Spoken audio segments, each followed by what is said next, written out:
Neff, when can I get a raise? There's so much stuff I want to buy. Water from the hot springs has magical powers to heal your body and soul. Satisfy my taste buds.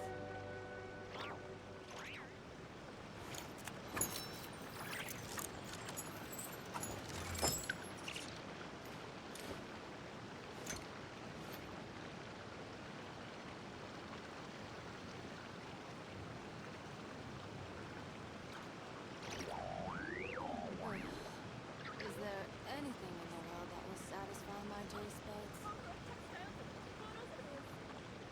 Last time I tried to pet Ashru, little fluffball ran away.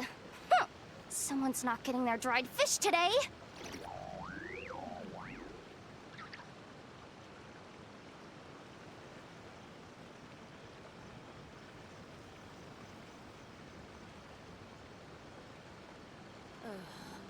Is there anything in the world that will satisfy my taste buds?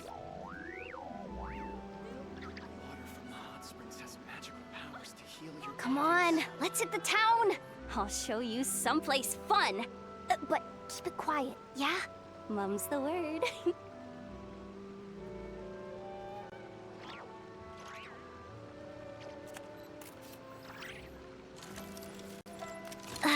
Is there anything in the world that will satisfy my taste buds?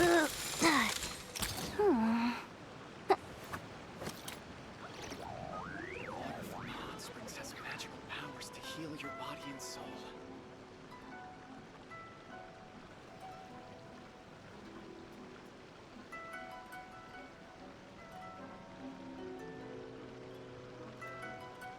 Last time I tried to pet Ashru, Is there little anything fluffball ran away. satisfy my taste buds? Someone's not getting their dried fish today.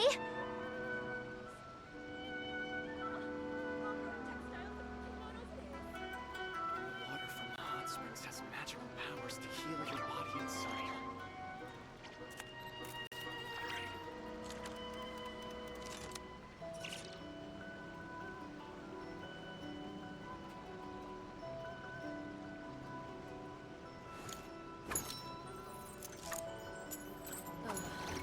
Is there anything in the world that will satisfy my taste buds? Water from the hot springs has magical powers to heal your body and soul.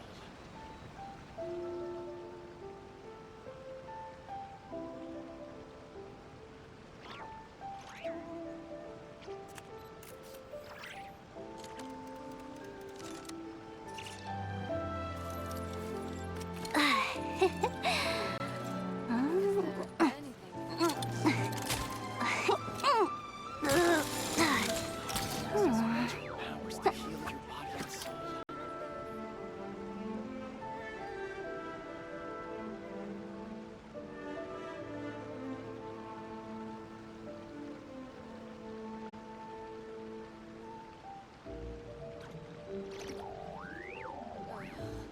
Is there anything in the world that will satisfy? Can I get a raise? There's so much stuff I want to buy.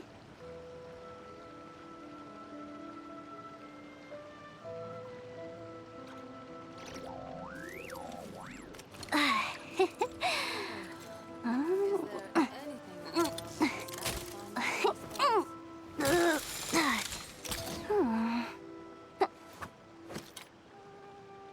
The water from the hot springs has magical powers to heal your body and soul.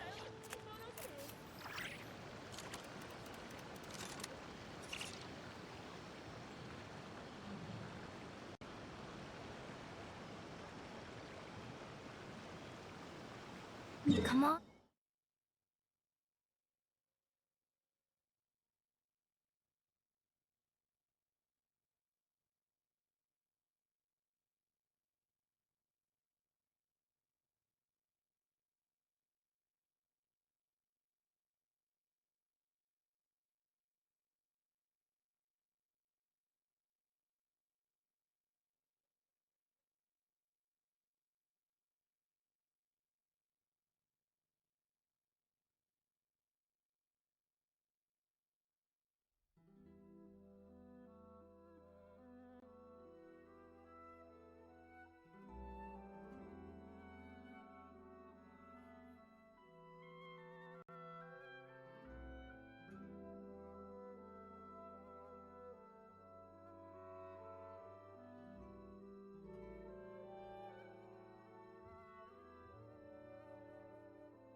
on, let's hit the town.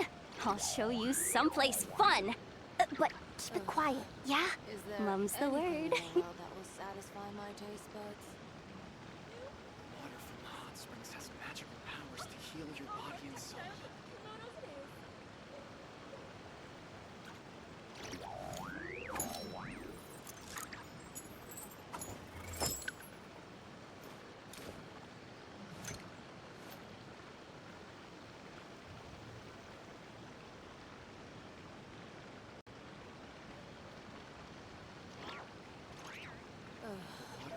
Is there anything in the world that will satisfy my taste buds?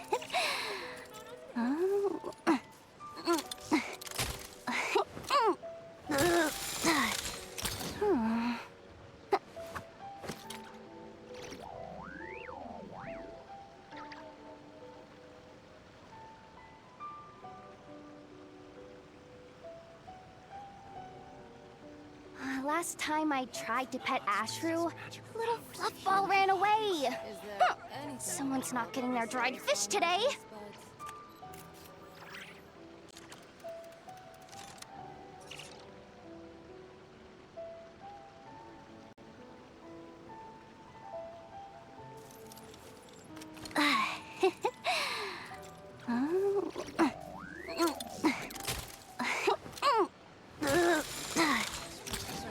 Powers to heal Is your there body and anything soul. in the world that will satisfy my taste buds?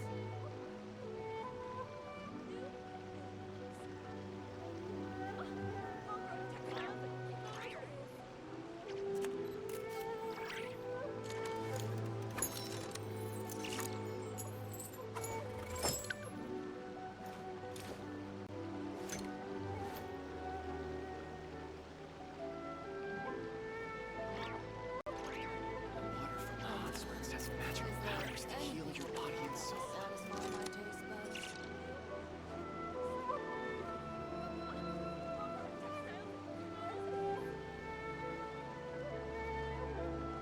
Come on, let's hit the town. I'll show you someplace fun. But keep it quiet, yeah? Mum's the word.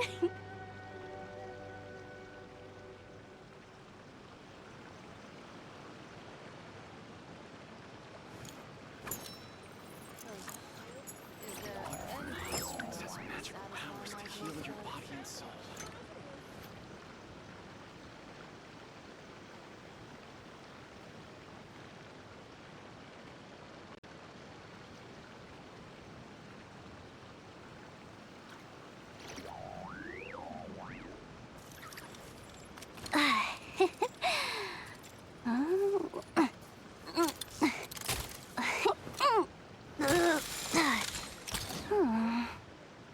Water from the hot springs Is has there magical anything powers in to the heal world that your will body and satisfy soul. my taste buds?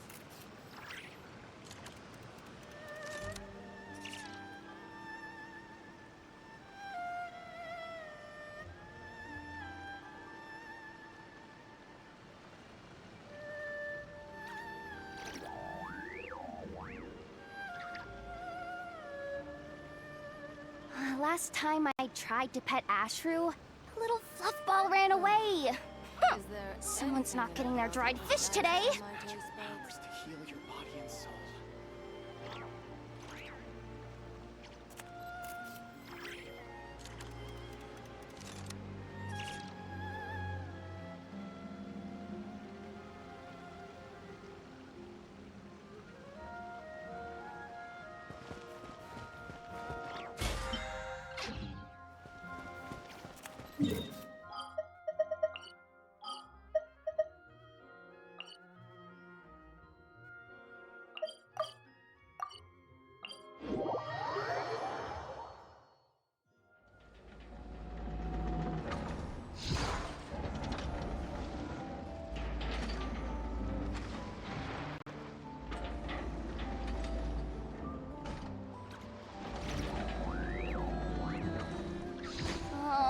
Boss Nev, when can I get a raise?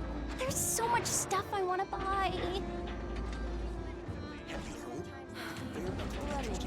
You're suspected sabotage or part of some big conspiracy.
Right now, emerge, right here.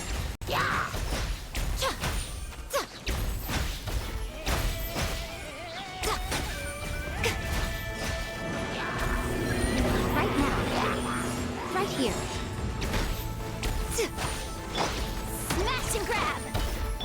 Allow me!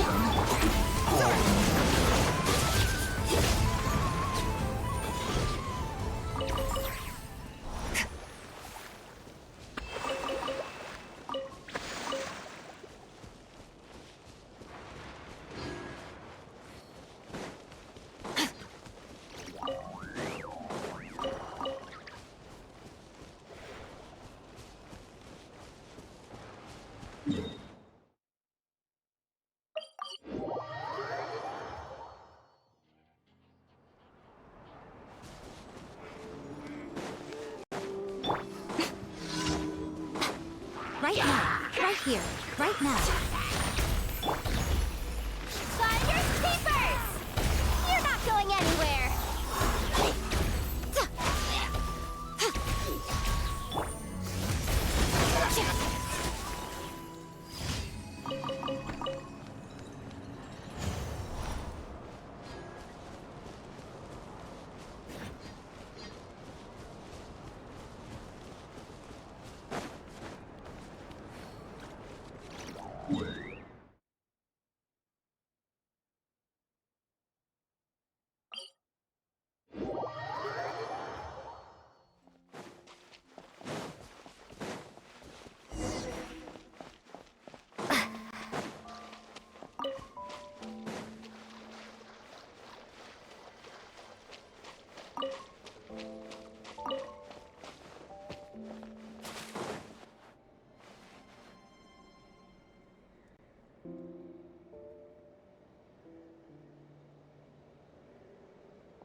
everyone was sad, that'd be like...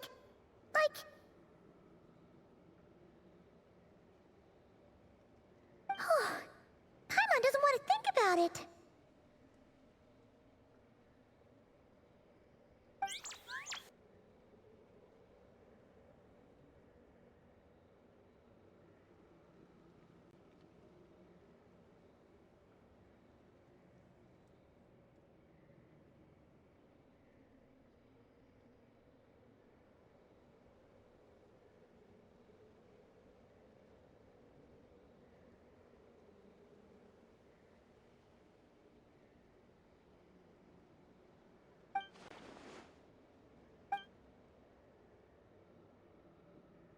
I haven't given up yet. Columbina, all of her friends, none of them would ever just give up like this.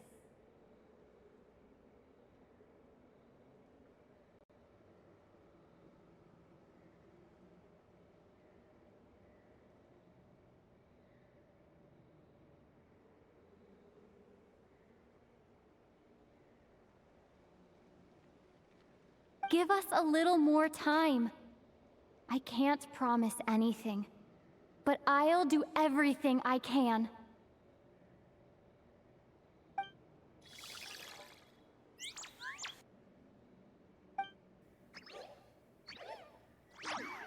Are they cheering for us? Thank you. Do you need us to help you with something?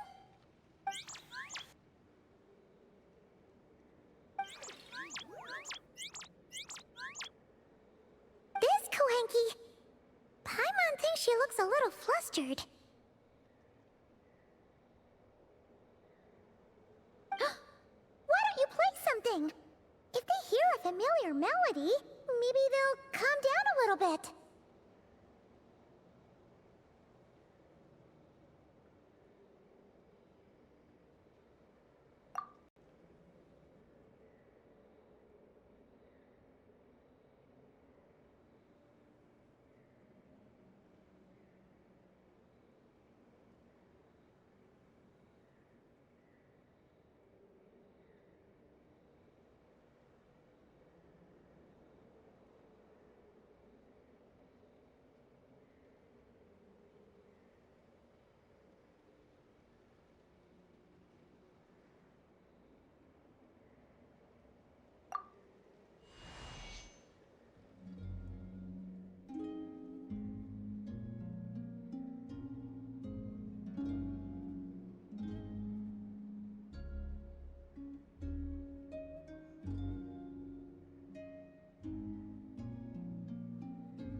Oh, they're asleep.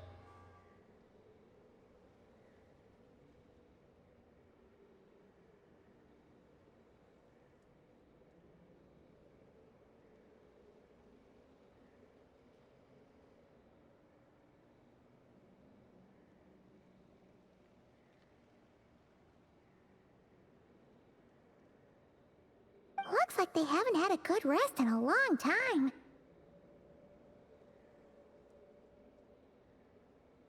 Shh! Let's leave.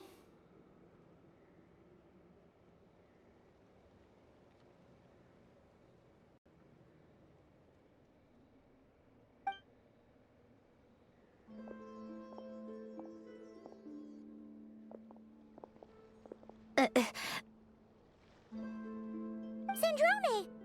What are you doing here? What? Am I not allowed to take walks now?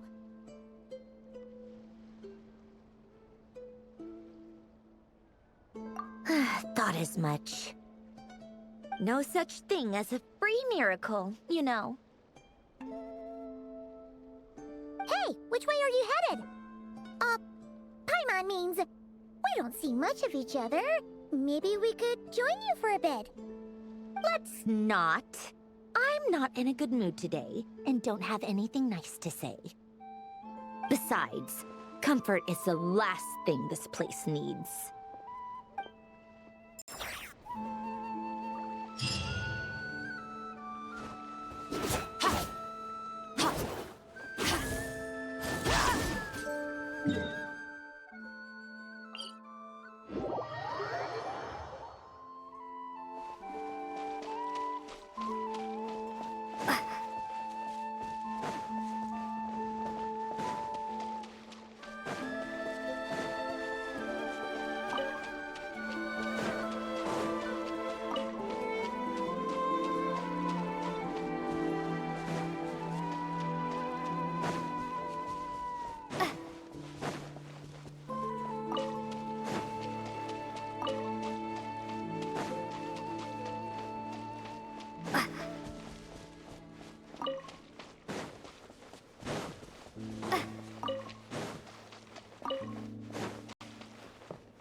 Ad Astra.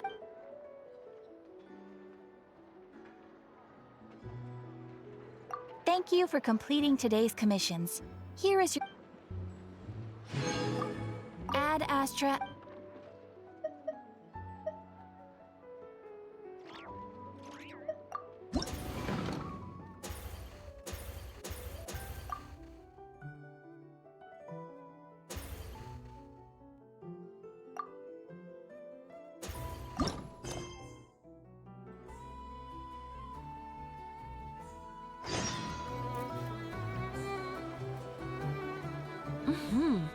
Looks like you handled the commission without a hitch. Thank you, Miss Yehoda. Here is your payment. See? Told you'd be fine. Not a bad payout either. Got any more quick Mora jobs like that? I can certainly take a look. One moment, please.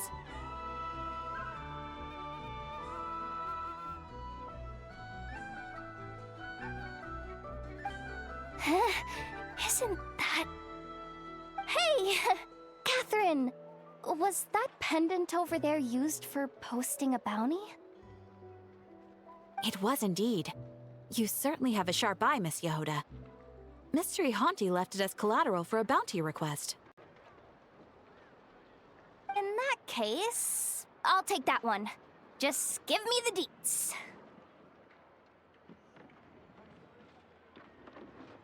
The only thing is, the reward for that one isn't all that high, and nowadays, pieces like this are not worth much either.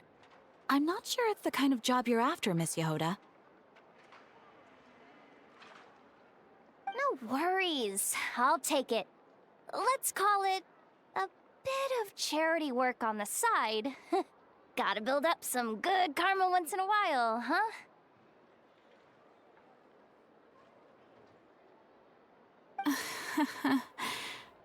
Very well then. Please, wait a moment.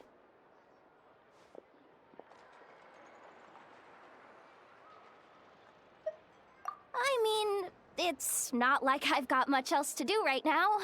Can't just sit around playing with Ashru all day, can I? Boss Neff to boot me out in no time.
that you're here...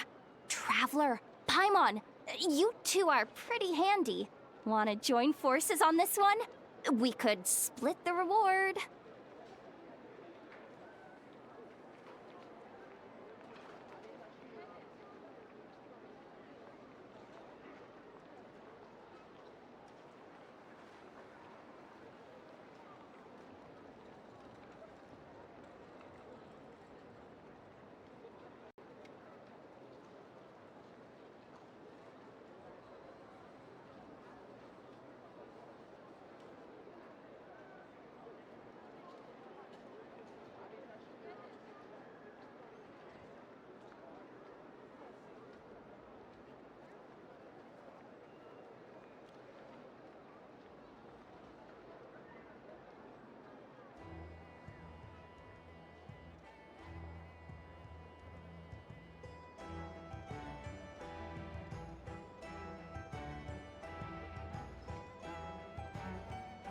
A commission, huh? You better ask her. She's the expert, after all.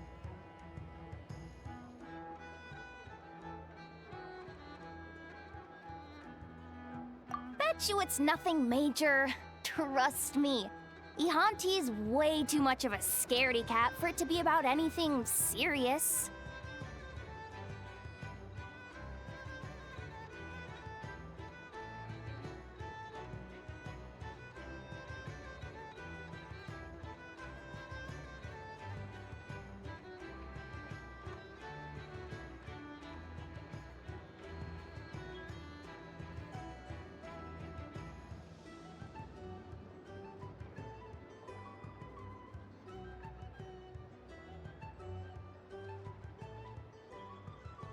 Miss Yehoda, here are the details of Mr. Ihanti's commission.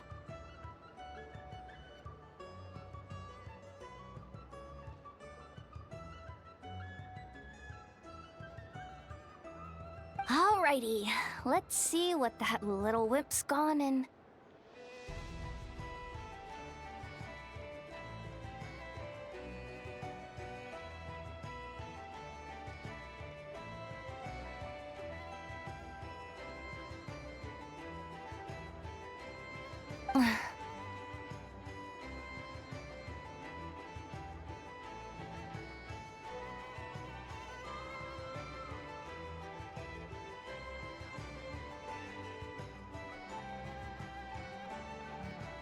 What's up?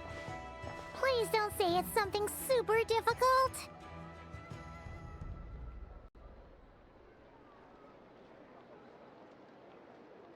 Nah, nothing like that.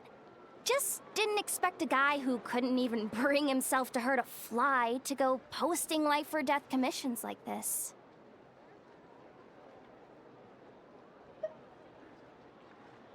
You? Sure. Couldn't be more by the book if you tried, huh?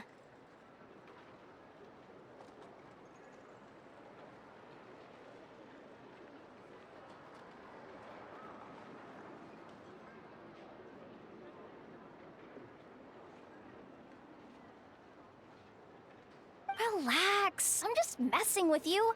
It only mentions retrieving something from a bunch of crooks.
To a crook, money is life, and life is money.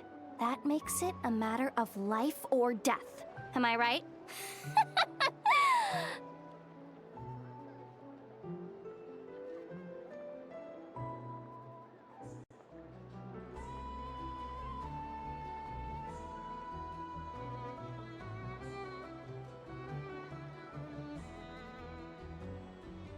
Come on, follow me. Pretty sure I can handle those punks by myself.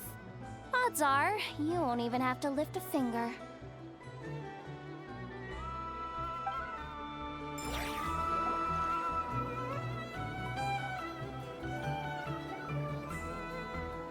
Here you go, Lady Nefer. The book you were looking for. Let me see. Would you look at that? Finally, an actual copy of The Man Who Became a Mule. Yeah! Never doesn't seem like the kind of person who takes commissions. More like the kind who dishes them out. Hey! If you start taking work from Nefer, there'll be none left for Yehoda! Still, what sort of job is Nefer delegating to the Adventurers Guild? Paimon's kinda curious. Not bad. This is exactly what I was looking for. The Adventurers Guild must have quite the impressive network tracking down a long-lost story like this.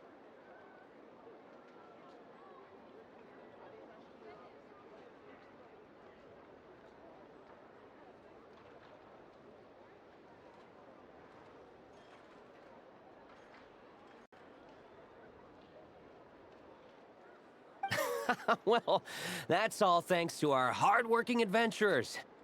There were quite a few setbacks along the way, but in the end, we managed to find a collector in Snezhnaya who had a copy. How ironic that a story about the desert would end up somewhere like Snezhnaya. Well, thank you for your efforts. I'll send over the payment as promised. Also, Mr. Sarin, please keep this commission active and raise its priority level. I'll cover the additional fee as well. Not a problem. It's our honor to do business with you, Lady Nefer. If you'll excuse me, I'll go get everything sorted.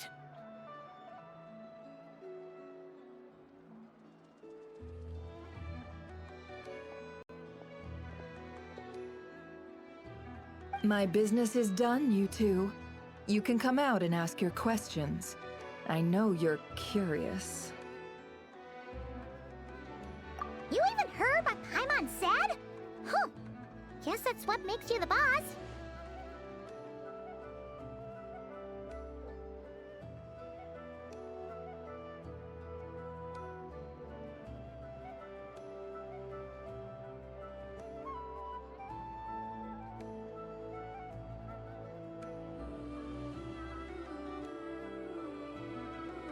Something like that.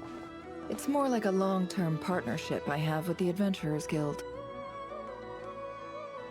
Come, let's head back to the Curatorium for a cup of tea. This isn't the best place for sharing stories.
Huh.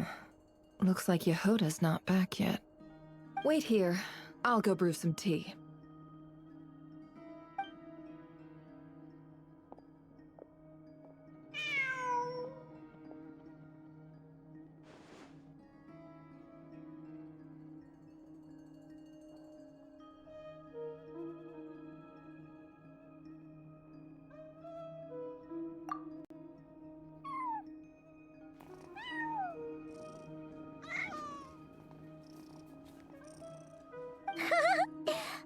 cute kitty. Come on, shake.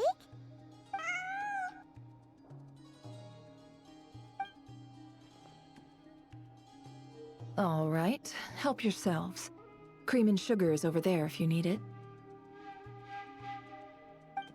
Looks like Ashrew's taken a real liking to you. Back when I first brought him home, he was as fierce as a little lion. He didn't let anyone get close except for me. Anybody else who tried would have his little fangs and claws to contend with. Seriously? You'd never guess he used to be aggressive.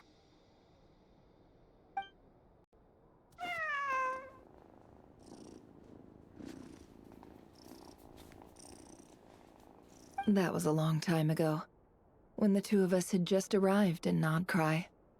Back then, we had no one to rely on but ourselves. And to survive in a place like Krai, we had no choice but to bare our claws and teeth.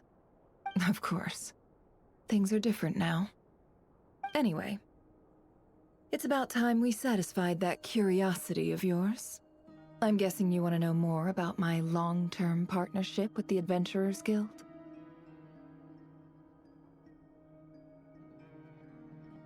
You mean like some kind of extra special treasure even Nefer can't get her hands on?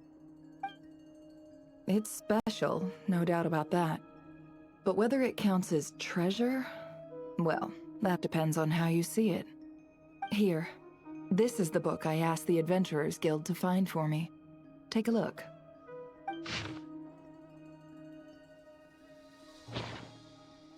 Oh, it's like a fairy tale from Sumeru. Uh-oh, not another riddle-filled treasure hunt. Well, have fun. Paimon's gonna sit this one out. Relax. It's just a story passed down among the desert dwellers of Sumeru. There's no secret treasure and no hidden riddles.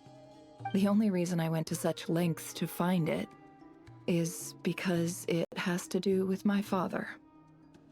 That's right. From what you've seen before, you no doubt remember the fate that befell us. Before he brought back those so-called spoils of war, before our little village ended up buried under the desert sands, he used to tell me stories. You know what Sumeru was like back then. Tales like these, stories full of wisdom and warmth, were something only the lucky few living in the rainforests got to hear. But for the desert dwellers, cut off from civilization by the wall of Samiel, wisdom and warmth were luxuries we couldn't afford. The stories passed down in the desert had one purpose and one alone: to teach children how to survive. In desert tales, people who waste food get turned into scorpions. Those who waste water end up losing their tongues. The stories taught us to be kind, but to be scarce with our trust. To lie and deceive as long as we didn't get caught. But I suppose my father didn't want me to turn out like everyone else. He would take these stories and change them. Imbue them with more warmth. In the versions he told, liars turned into mules, killers fell off cliffs, but picky children ended up with a toothache at most. Paimon kinda gets where he was coming from. After all, who doesn't want to see their kids grow up with the right values?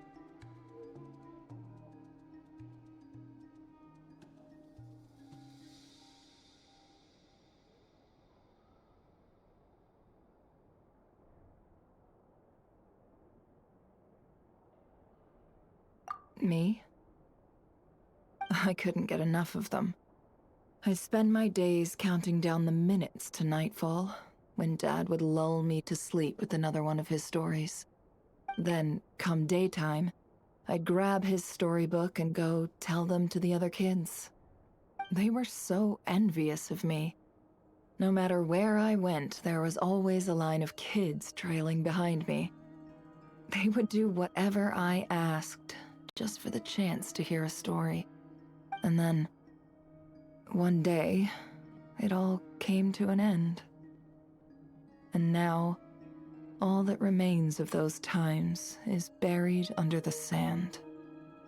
My father, my friends, my tribe, and all those stories too.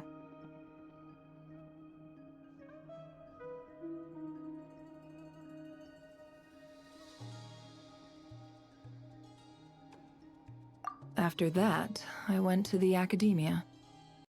It was there that I first discovered the original versions of some of his stories. In those versions, the liars were never punished. The murderers walked free. After all, if you fall for a lie, you deserve to be deceived. If the blade is in your hand, you get to write the rules. And picky children?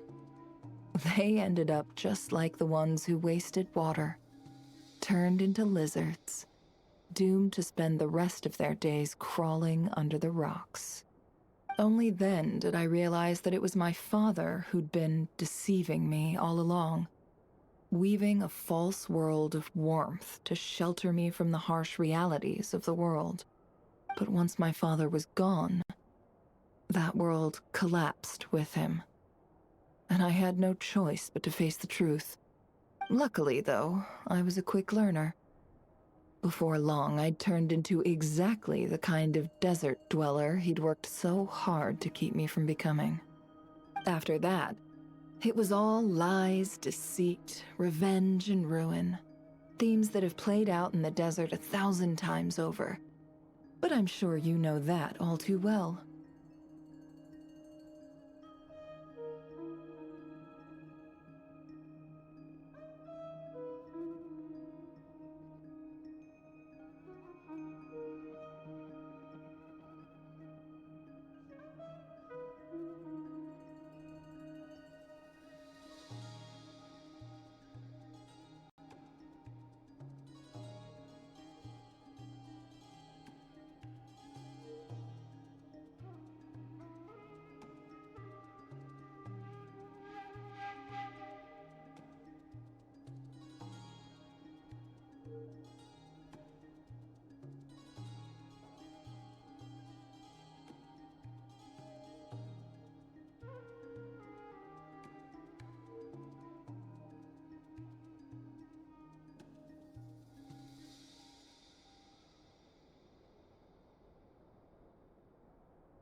More or less. I just want to know exactly how many lies a father might tell his own daughter. As the only person in this world he ever deceived so completely, I suppose I owe it to him to make an equally comprehensive record of his distortions. Besides, anonymity seems a cruel fate for such a prolific twister of the truth. Anyway, I'm sure Thoth, the Ibis King, would approve of what I'm doing. After all, he was the one who sent me in search of something that could discern truth from falsehood. When I was young, the stories my father told me shaped my understanding of the world. Whereas their original endings, well, they taught me what this world is really like. And it's true. For me, they really did help me discern truth from falsehood. I figured that gathering them up might be the key to finding the answer the Ibis King was looking for. So, after I established myself in Krai, I started using every available channel to track down the stories my father once told me. The problem was, nearly all of them were folk tales, parables, passed down in the desert through word of mouth. Very few were ever written down. But living all the way out here in Krai, it wasn't like I could just go wandering around the desert to find those who still remembered them. As for Yehoda, well, I was short on manpower as it was, so I needed a different plan. And considering the countless adventurers at their disposal, I decided to strike up a long-term partnership with the Adventurers Guild. They bring me stories passed down among the desert people. I pay them accordingly, and sometimes even do them a little favor in return. Mr. Sauron was more than happy with my terms. So we soon came to an understanding.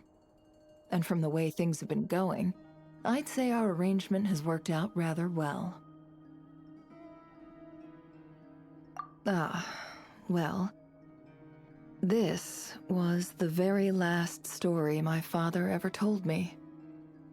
The only one whose ending he left unchanged. A man who spent his life distorting the truth. Buried under the desert sand the one time he chose not to lie.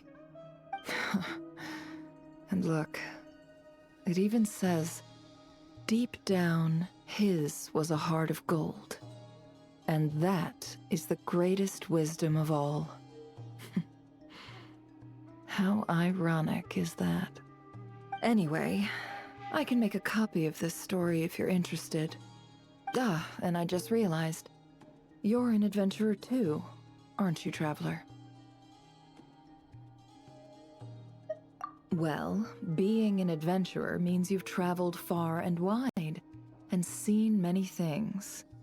I was just thinking, we could sign an agreement for a long-term partnership of our own. If you ever come across any stories about the desert dwellers of Sumeru, bring them to me, and I'll make it worth your while. Wait, was that your goal this whole time? Just to ask us that? Wonderful. Then here's to a long and fruitful partnership. And speaking of partnerships, why isn't Yehoda back yet? Was that job I gave her really that difficult?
Thank you for remembering my request, Master Tarno. I will be sure to treasure this pocket watch. There's no need to stand on ceremony, Mr. Flynn's. If I may be so bold, I'd say this watch is fortunate to have ended up in the hands of someone as discerning as yourself.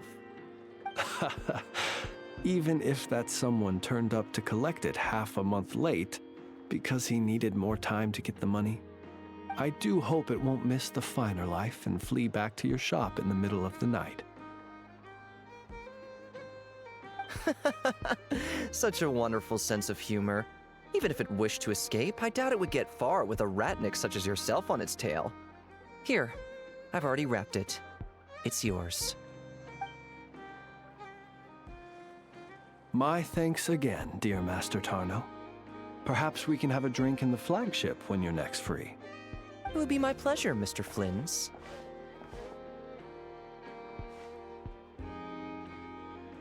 You could say so. This pocket watch cost me half a month's salary. I suppose that means no more fine liquor for me for the next 2 weeks.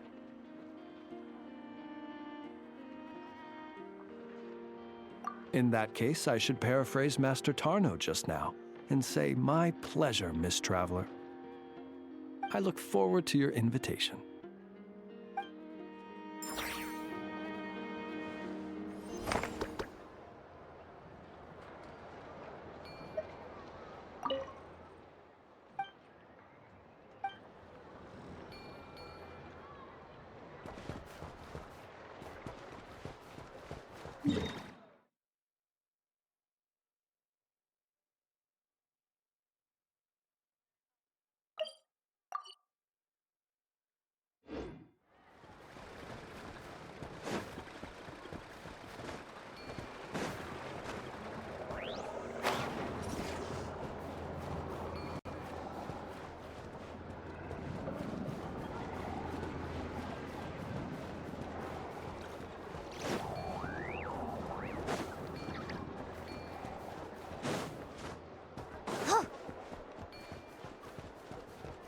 Astra.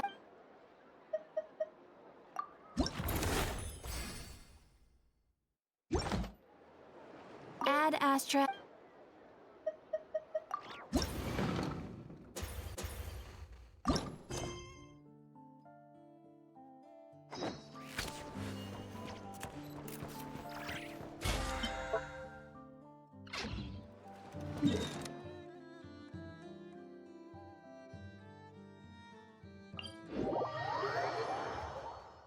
Rain? Go, go, go! We gotta find some cover before we get soaked.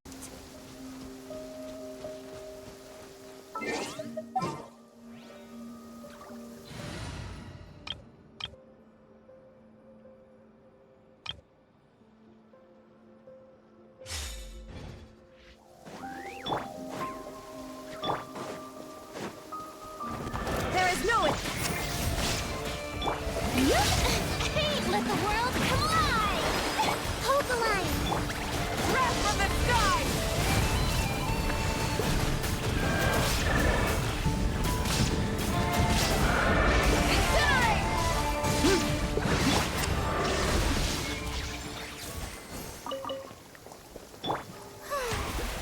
May I... Trust and rebuild!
What a loser. Guy's so broke he doesn't have a single thing worth taking. Yo, Kaliva. Who goes there? Well, well, well. If it isn't Yehoda. What brings you here, Pipsqueak? Relax. No biggie. Word has it, you swiped something from a man called Ihanti a few days back. That true? Here, take some cash and cough up the goods. I'm feeling generous today, so let's call this me buying you off. Look at you. Acting all civilized. Guess that's what happens when you've got Nefer to watch your back, huh? Suppose I'd rather hold on to it. What are you gonna do about it? Do me a favor, Kaliva. Can't you and your bunch of knucklehead bros try acting normal for a change? Oh, please. Don't tell me you came all this way expecting to do honest business with a thief. Or did you genuinely think I just handed over on a silver platter? Feels like this negotiation went south before it even got started. My bad, Kaliva. Shouldn't have tried dealing with you the way Boss Neff does. A fist to the face is the only way to negotiate with morons like you. Come on, Traveler. Let's drop these punks together. Looking down on us, huh? Come on, boys. Time to put this little squirt back in her place. Get him! A new job. Illusion shattered!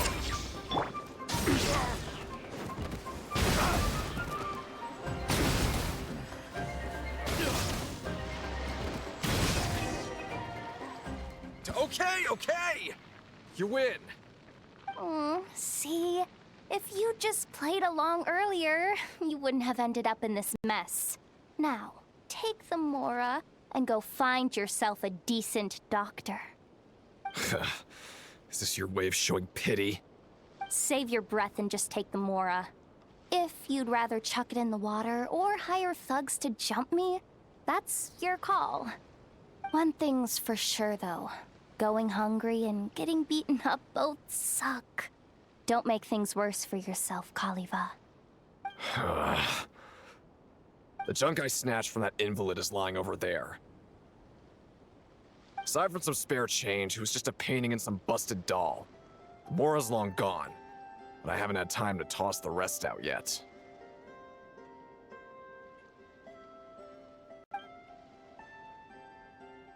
All right. Final question. You referred to Ihanti as an invalid just now. What was that supposed to mean? It means exactly what it means. That weakling's in such a state now, you can barely tell he's still alive. When I first found him, he was lying there, stiff as a board. I honestly thought he'd already... you know. Anyway, figured he didn't need his bag any longer, so I snagged it. Mark out the spot where you last saw him. Where I last saw him? Guess it was about... here. All right. Traveler, Paimon, let's go. I'd like to return this stuff to the client in person.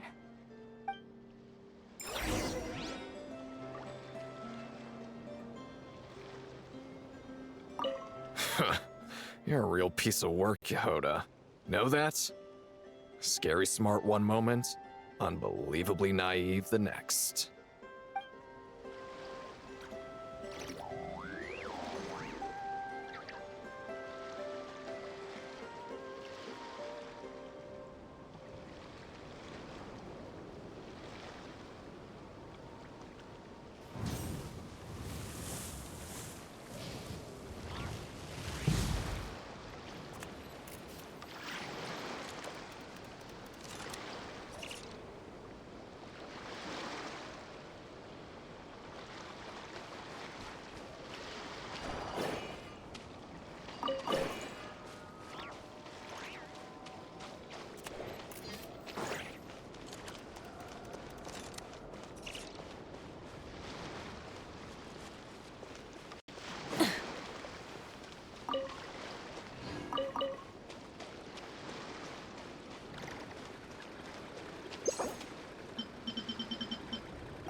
Shine down, straggler!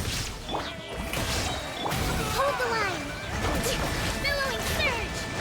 Let's move out.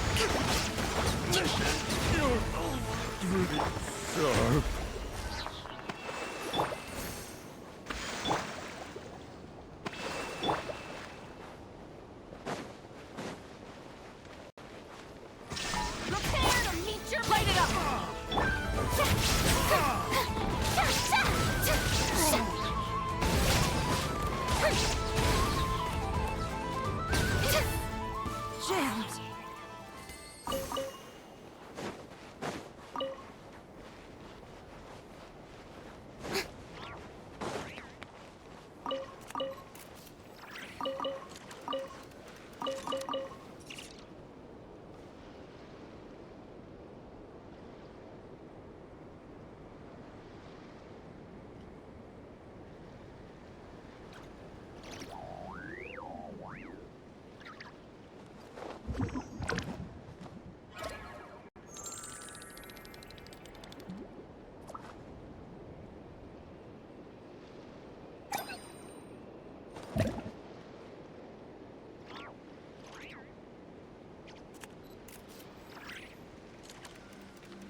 Who's there?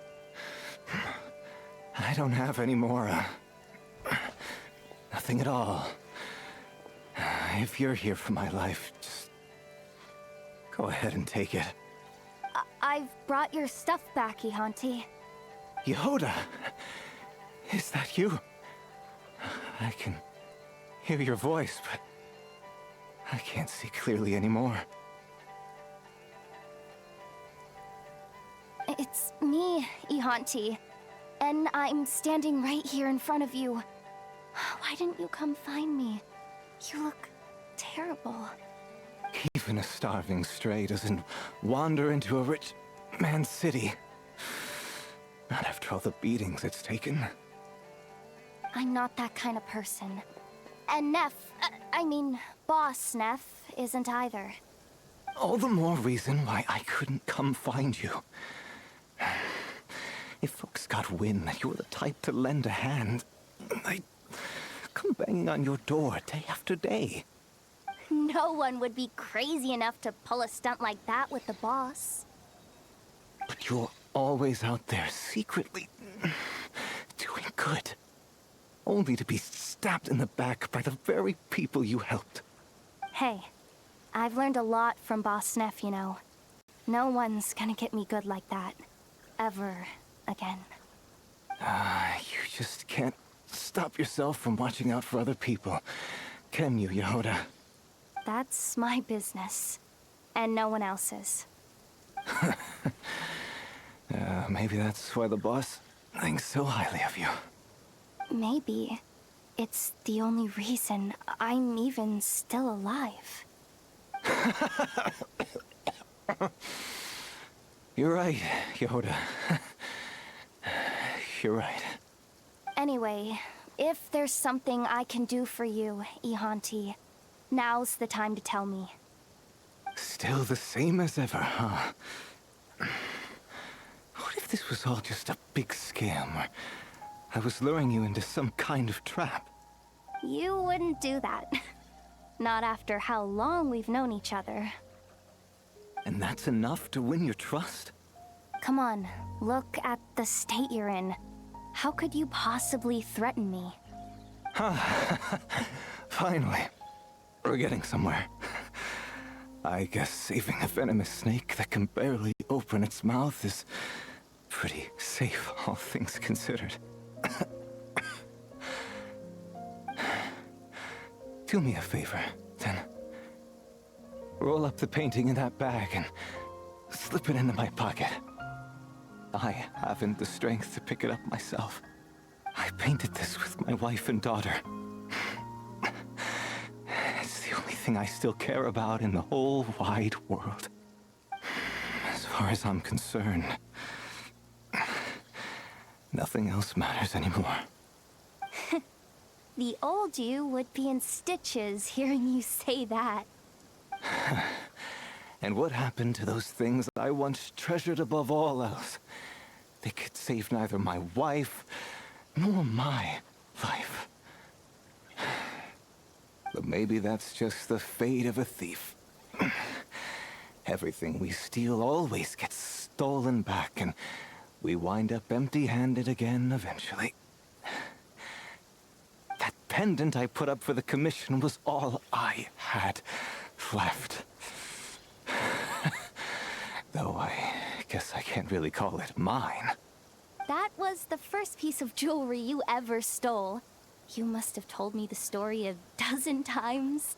How you even pulled it off, and the look on the rich guy's face when he found out. Yeah. Anyway, it's yours now. Who did it belong to? A Snezhnayan called Halamov. I used to live in Krai, but he's probably run home to Snezhnaya by now. Don't tell me you're thinking of... I'm not a thief anymore. And I'm not about to start hanging on to stolen goods either. This pendant should go back to its rightful owner.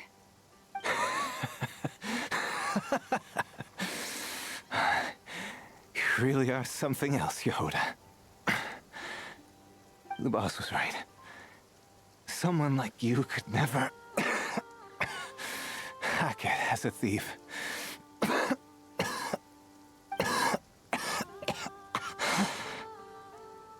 Enough.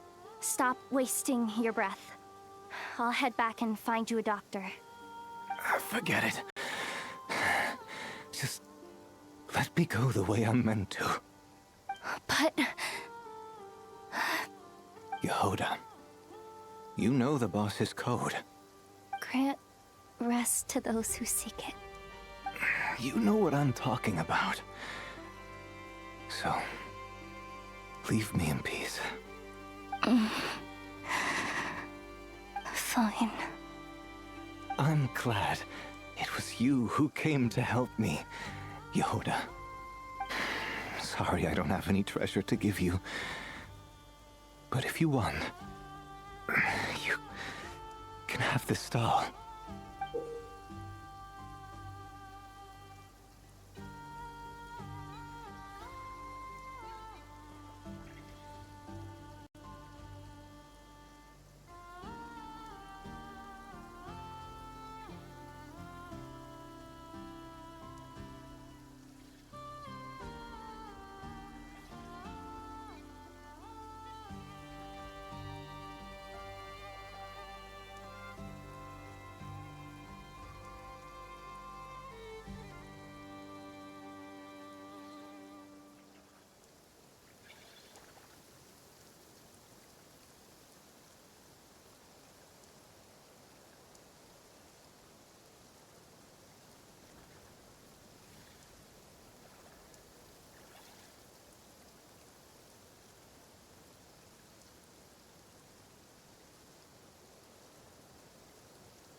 Wait, but I thought I told you to.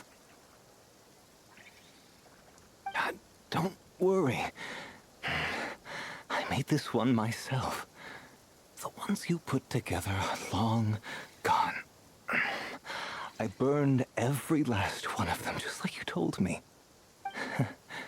Not too shabby, huh? Especially for someone who was already on the brink of going blind. Take it, Yehoda. Consider it my final gift. I'll come back to see you. Go now. Farewell, Yehoda. Thank you.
Excellent.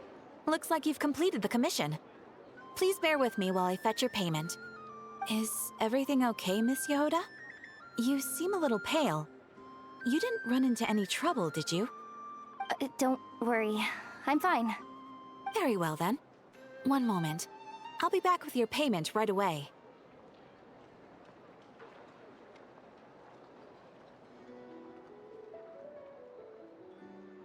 Oh, Paimon knows we promised not to call a doctor, but Ehandi really did look awful back there. Maybe we should... No. I said I'd stick to the code. So that's what I'll do. We used to be colleagues. Coward, he may be, but when it came to raking in the Mora, Ihanti was top shelf. While everyone else was out there pulling dumb scams and petty robberies, he played the game so well that people would end up willingly coughing up the cash. He had a real knack for talking people into things. Back when we were working together, he shared a lot of his skills with me. He was always taking me out for great meals, too. A friend? Course not. You'd have to be crazy to try making friends in that hellhole. At best, we knew each other. The only reason he took such good care of me was to show off. Dragging a little sidekick along made him feel like a big shot, I guess. But he did look after me, I'll give him that. Helping him now is just me returning the favor. All right. Here is your payment, Miss Yehoda. The Adventurers Guild thanks you for your support. Here's your share, traveler. Thanks for the help back there. Anyway, I should head back to the curatorium. If the boss wants something done and I'm not there, oh, she'll be on my case again for sure. I did say I wouldn't get him a doctor, but what's the harm in grabbing him some painkillers? I'll ask the boss to help. I'm sure she can pull some strings. Worst case scenario, I'll give up this month's pay. Actually, maybe just half of it. Yeah, I'll do that. I'd better get the medicine to Ihanti tomorrow.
Ihanti! Ihanti! Ihan...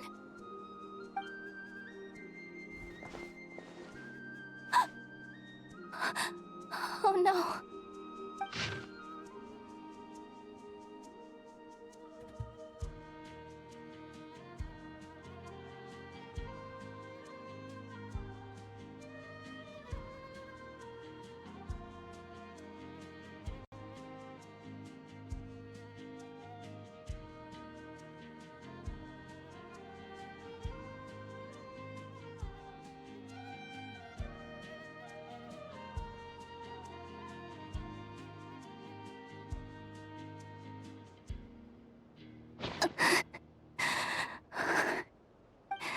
Rest in peace, Ihanti. One thing's for sure.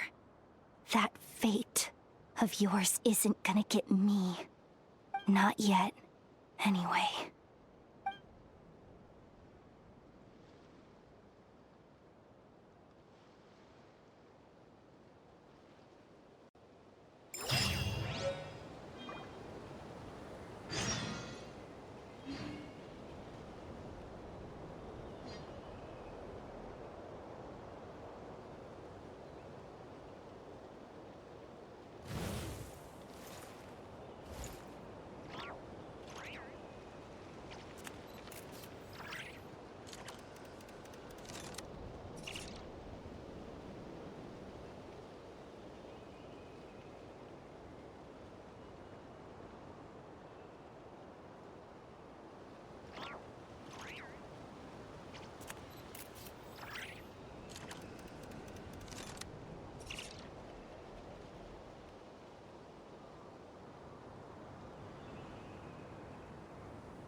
So this is the other Durin, huh?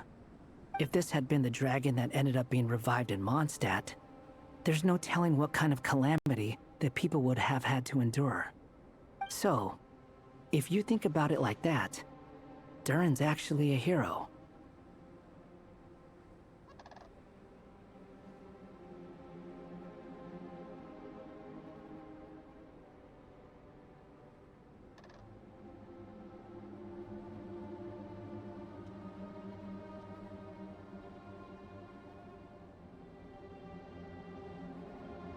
No, I'm just a little envious, that's all. Not everyone gets a chance to be a hero. Actually, most of the credit belongs to Albedo. Then again, barely anyone even remembers you at this point. So I guess there's not much left to envy. Ah, so you three still remember Durin. Looks like the memory loss hasn't spread to close friends. Yet. I guess that means my memory of you must still be complete as well. Albedo. You're finally here! Oh, boy, do we have a whole pile of questions for you! Oh, you're here too? I think I've pieced together some of what happened to him. But what's your take on things?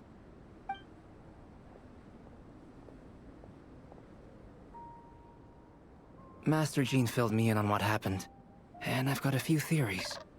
But let's get on the same page first.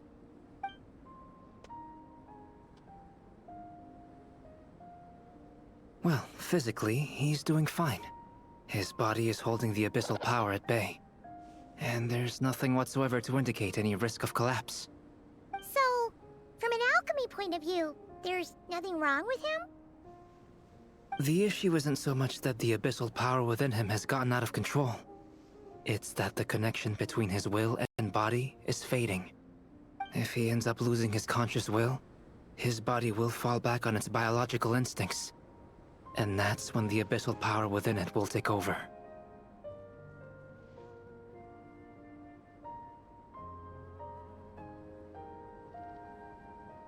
This book mentioned a witches' gathering.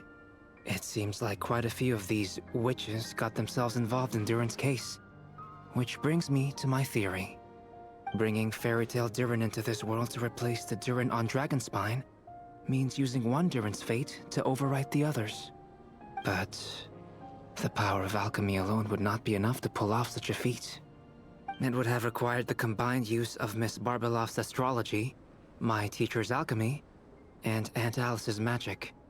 After learning of Miss Barbeloff's prophecy, Durin and I finally came up with a way to settle the Dragonspine Durin problem for good. And I took care of the alchemy side of things, which, looking back on it, seems to have been a part of their plan all along. So now, there's only one thing missing.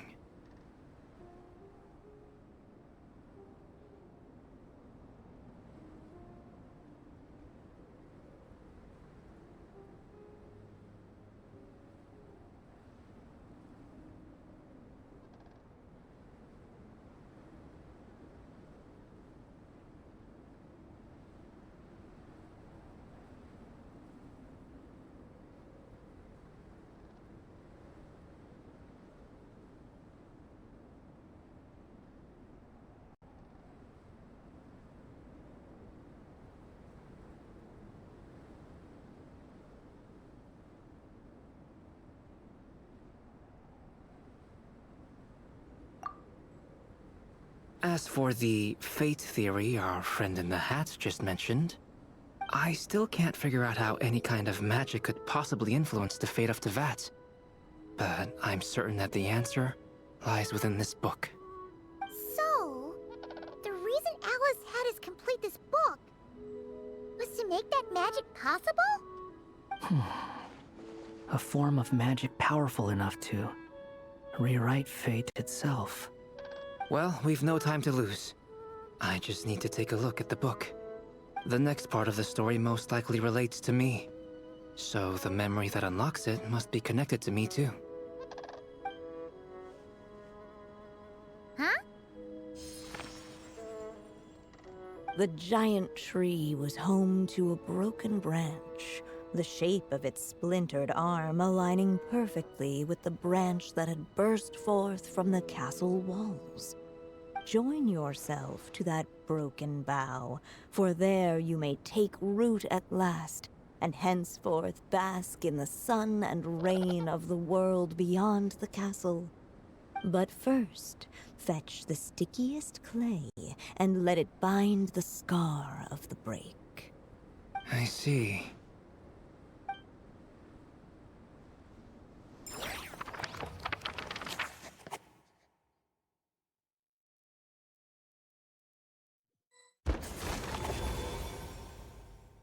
Guided by the breeze, the little dragon arrived at an alchemist's workshop. There he was greeted by a clay figure, a child molded by the Sage Witch's hands. Though gentle in appearance, he had inherited his mother's cold, sharp wisdom. And he was determined to avert the calamity the evil dragon would bring, and so was his helper, none other than the little dragon himself.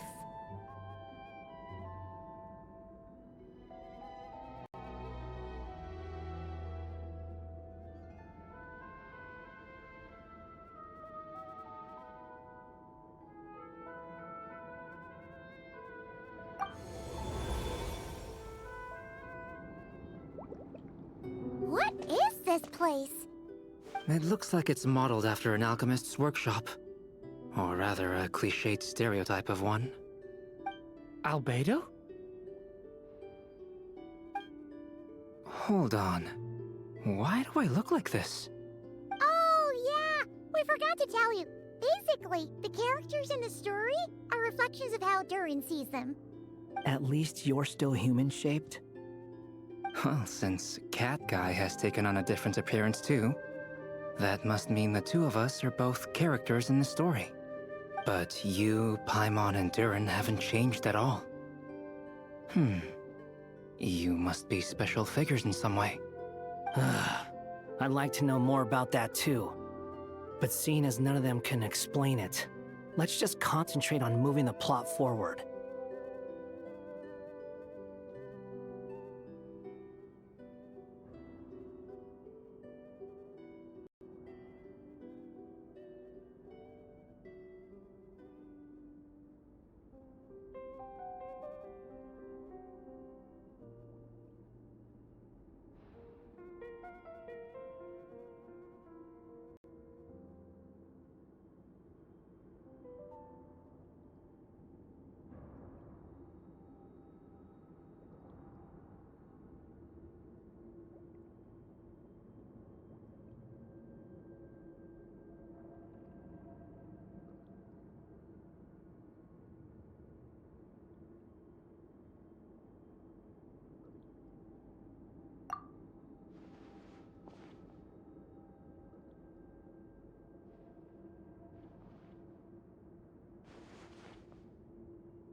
And just like that, the group stumbled upon a hidden passageway. Intricately crafted, it seemed to lead them towards another exciting chapter of the tale. Come on! What are we waiting for? Next chapter, here we come! Ouch! But this was a chapter that had not yet been written. Ahead of them was a storyless void, and they could go no further. What? Then what's the point of having a path here?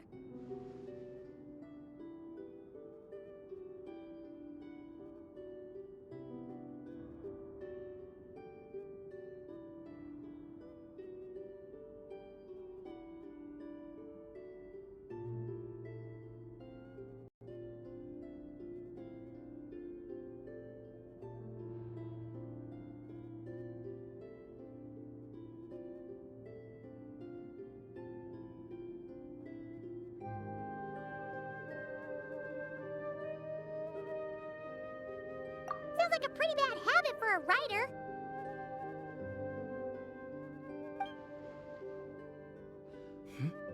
Over here. I found something. What the clay figure found was none other than the evil dragon's heart itself. Though the creature had perished long ago, its heart was still there, pulsing away and growing warmer with every beat. And the clay alchemist knew what it meant. That the evil dragon would return one day, just as the prophecy had foretold. Yet, guided by his mother's wisdom, he foresaw another fate. If only the alchemist could bestow this heart upon the little dragon, he might be reborn in the evil dragon's stead. Only then would the evil dragon's heart grow still, and the little one inherit its tale. Sounds like this chapter's about Albedo bringing me to life? If that really was the solution, though, this would have been over the minute I finished the transmutation. So why is Durin still being forgotten? There has to be some other reason.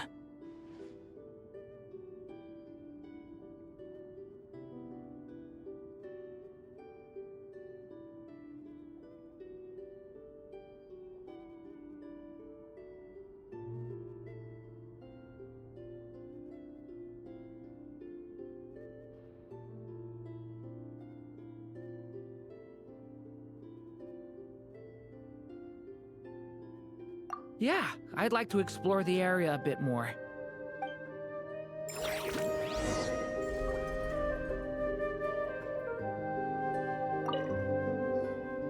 Do you think we could just be it the calamity headed for Mondstadt or my inability to leave behind a story of my own? Doesn't it all come down to the fact that this heart never truly died? What if, here in this story, we could finally destroy it? Could Aunt Alice's magic really allow us to do what's theoretically meant to be impossible? Either way, it's an intriguing idea. I'm not opposed to giving it a shot. Durin! It's just... I'm still afraid someday, even you guys will end up forgetting me. If there's even the slightest chance it'll prevent that, I'm willing to try anything. But I'm not sure if I can destroy it on my own. Chances are, I'm gonna need your help again. So please, everyone, help me destroy this heart, once and for all!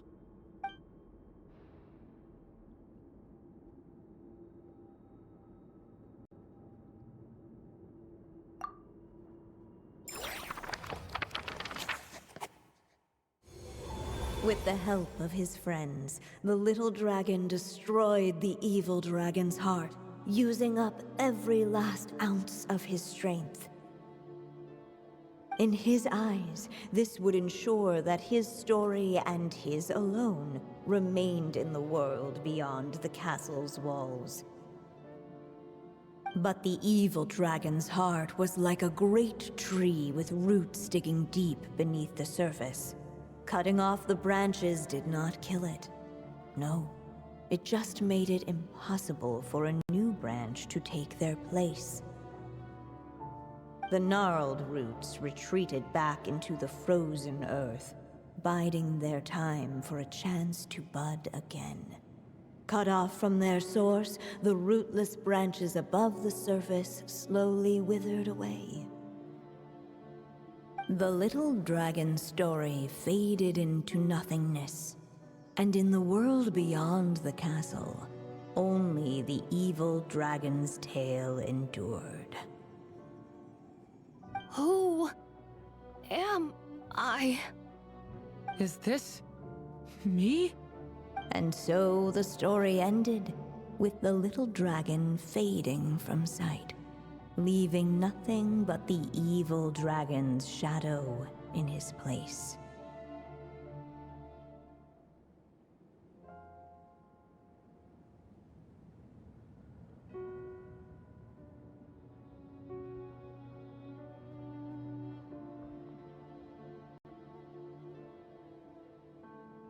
Oh no!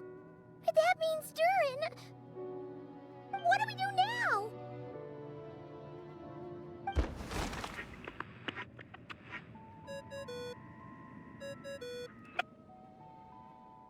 Hello, children. If you're hearing this recording, it's because you've reached a certain ending. You may have noticed that little Durin's experiences have been written into the pages of this book. Well, you should know that in the same way, its ending will also be written onto him. So be careful, because triggering a bad ending could be somewhat problematic. Let me guess, you're upset that I didn't warn you earlier? Don't worry, though. I've thought it all through. I built a very special feature into this book, just for you, the witnesses of this tale. So, go ahead. See if you can turn back the pages. If you're not happy with the ending you've reached, just flip back a few pages and let the tale unfold once more.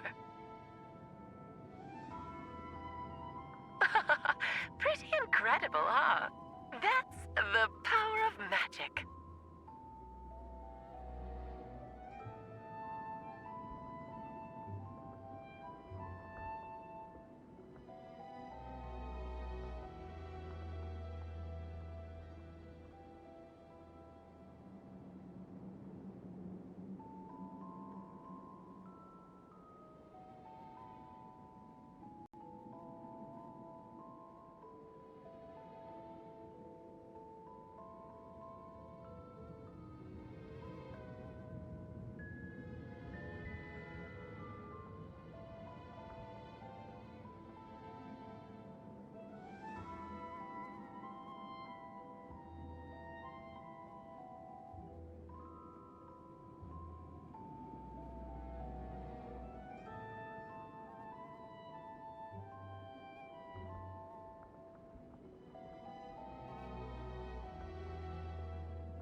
Unless the little dragon kept moving, eventually he would be forgotten.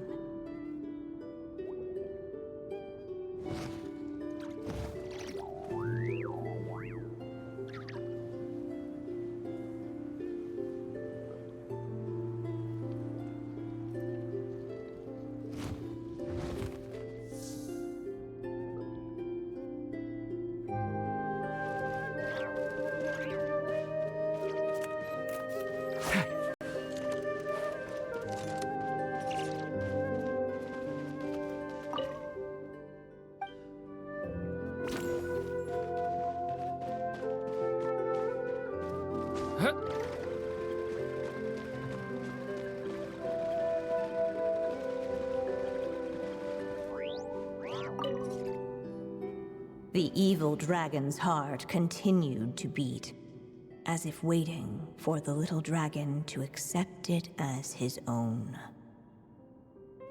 Looks like we have no choice but to get this done.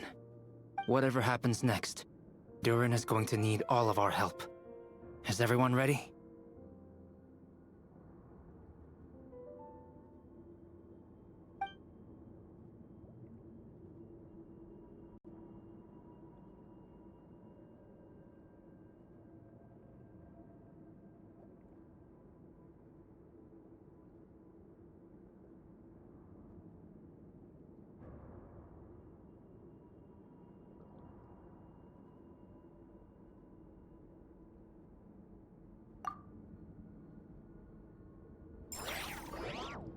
The little dragon and his companions blank. Blank again. Huh? What's going on? Are we running out of ink? Once the ink runs out, is that the end of the story? I had a feeling this would happen. What's happening to the others? Now that the story's ink was spent, all that lay ahead were blank pages.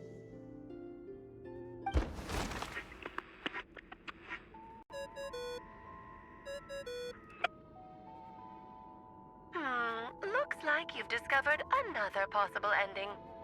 Do not lose hope. You just need to keep searching, for there are possibilities that only you can bring to life.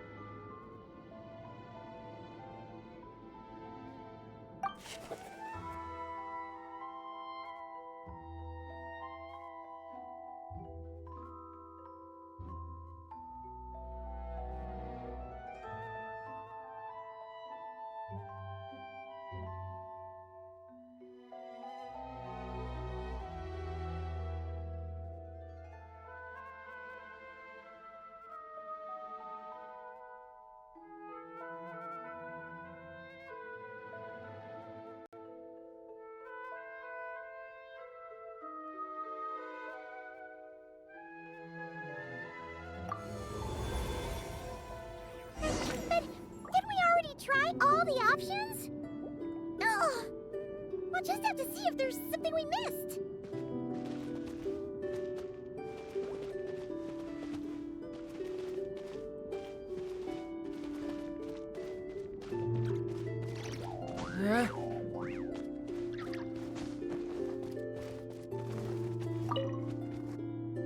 There you are.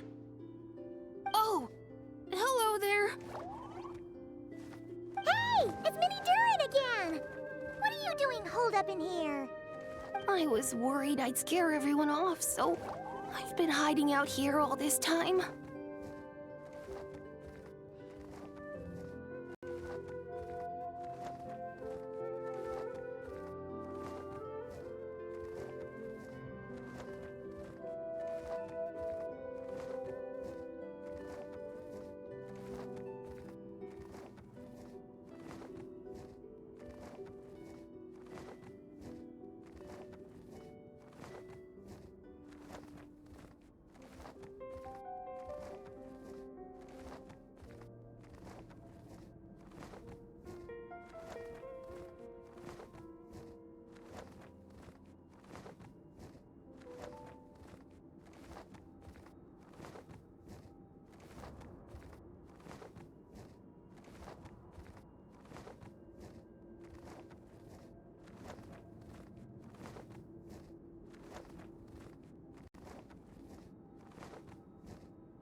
You must be really nervous, huh? I guess I am a little nervous, but I'm also excited.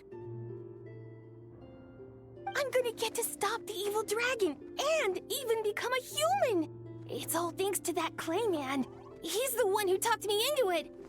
And once I'm a human, I'll be able to make loads of friends and do tons of important things! You'll make lots of friends, that's for sure. And go on many unforgettable adventures. I'm so glad to hear it! The only thing is, the Clay Man said becoming human isn't gonna be easy. So I'm feeling a little anxious too. He's right about that. Even if you manage to become a human, there will always be tougher challenges on the road ahead. Really? But even so, your friends will be there to help you. Oh? Then I'm not afraid. Funny, isn't it? After talking to you, I'm not afraid anymore either. So, are you ready now?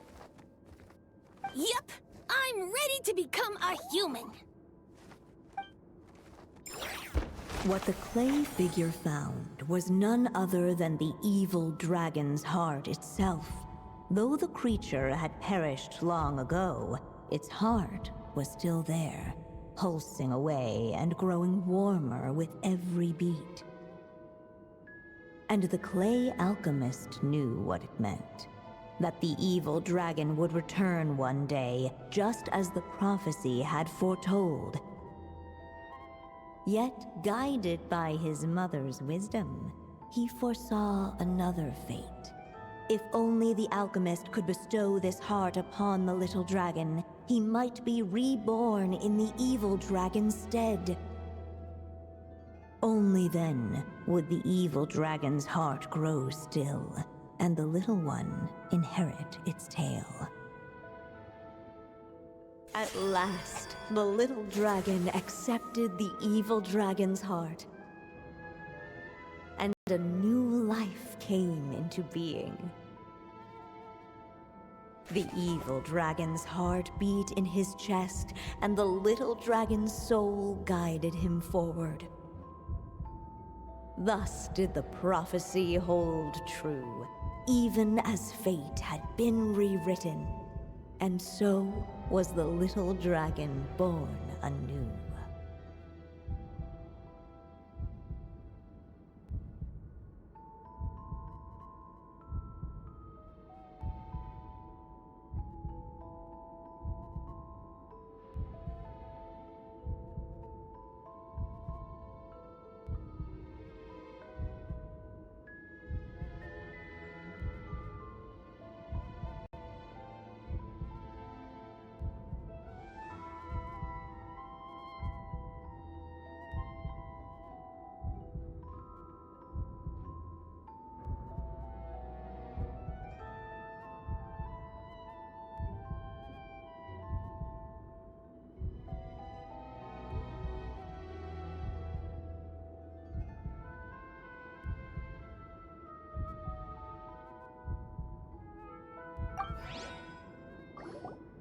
Finally! A happy ending! That must be the last step, right? Woohoo! We completed the story!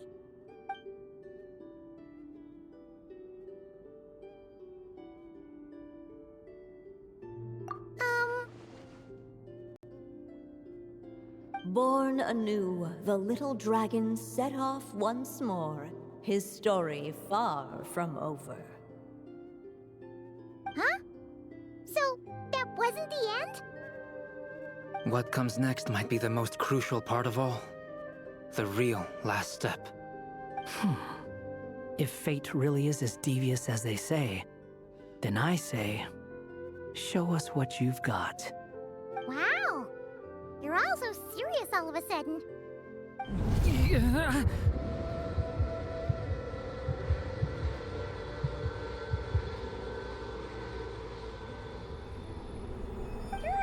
Are you alright? The evil dragon's heart was now one with the little dragon, yet the dark power within it still lingered. Would the little dragon dare to hold this power back, or would he simply give in? Hey! What kind of question is that? Of course he's gonna control it! What choice does he have? Time is running out. So, would the little dragon dare to hold this power back? Or would he simply give in? What's up with the narrator?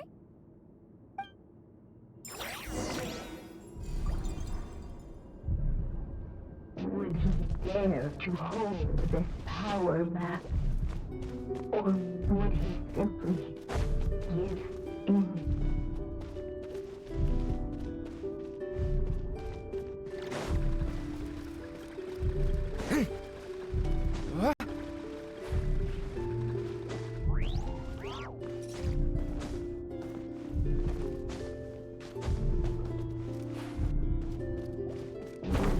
Dare to hold this power back? Or would he simply... The little dragon and his companions. Huh? What's going on? Are we running out of ink? Once the ink runs out, is that the end of the story? I had a feeling this would happen. What's happening to the others? Now that the story's ink was spent, all that lay ahead were blank pages.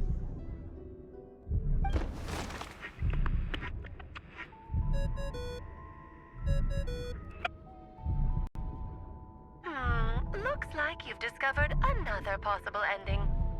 Do not lose hope. You just need to keep searching, for there are possibilities that only you can bring to life.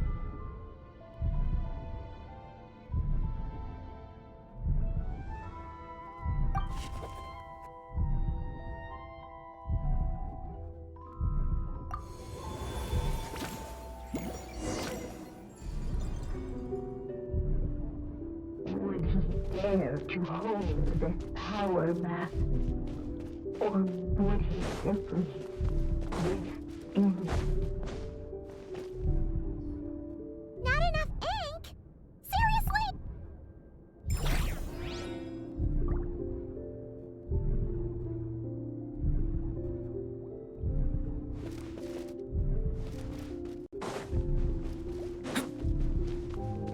Would he dare to hold this power back? Or would he... Returning to the castle. I just never thought crossing over into a new world would create so much trouble. All I wanted was to make some friends. I'm starting to think I kind of miss being in Simulanka. You might look back on it with fondness, but if I were you, I wouldn't miss it. Why? Sometimes, moving on with your life comes at a cost. But that's better than going nowhere at all. You don't have to worry, Durin. No matter what problem you face, there will always be a solution. Okay. Sometimes I wish I could just go back and see it again.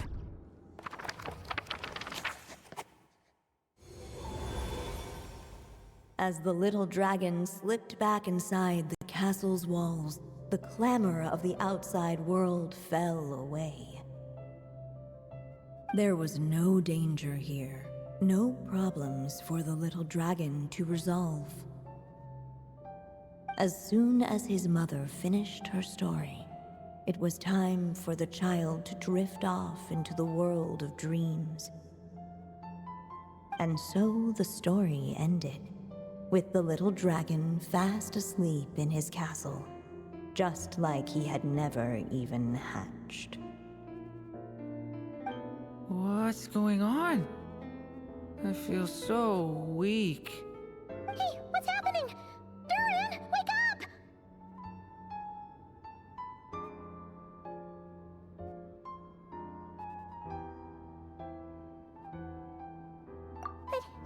But this can't be how it ends. Durin promised to bring back everyone's memories. There's no way he'd accept an ending like this.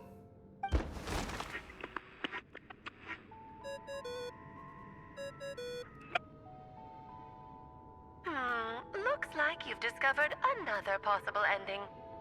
Do not lose hope. You just need to keep searching, for there are possibilities that only you can bring to life.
Would he dare to hold this power back? Or would he simply give in?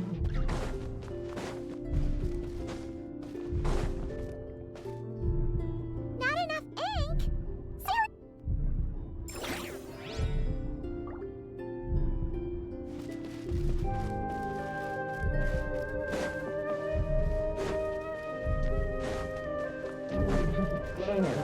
Ahead of them was a storyless void, and they could go no further.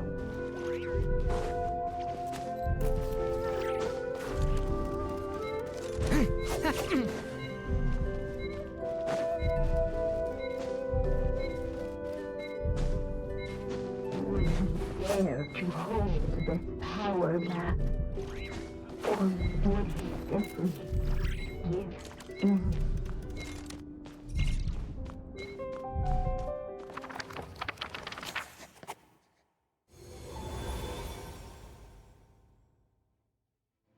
The little dragon was at an impasse, and the dark power within him surged like a tide.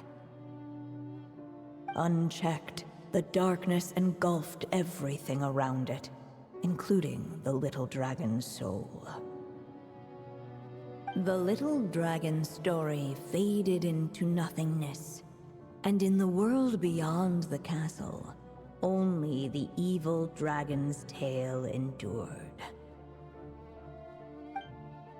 Is this me? And so the story ended, with the little dragon fading from sight, leaving nothing but the evil dragon's shadow in his place.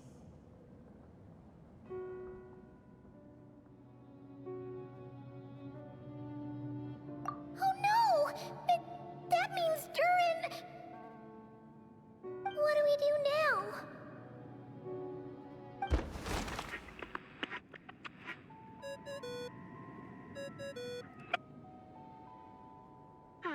Looks like you've discovered another possible ending. Do not lose hope. You just need to keep searching, for there are possibilities that only you can bring to life.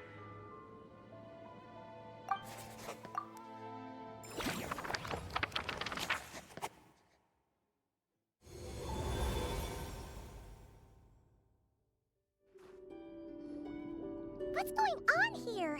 Why isn't the story letting Durin just suppress the abyssal power? It keeps getting stuck.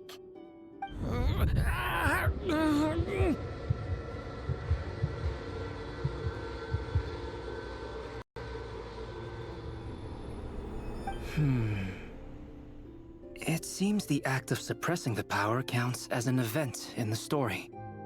In other words, we would need ink to write it in. So, what now? Did we use too much earlier? How are we supposed to write a happy ending with only this much left? But... Well, this is Durin's story. As long as he's alive and well, why should it end? If there really is such a direct correlation between the story and his fate, I may have a potential hypothesis. Durin was, and still is in essence, a storybook character, written into being by M. From the moment he was born, he has always dwelt within her story. And I suspect that has remained the case, even after his arrival in Tevat.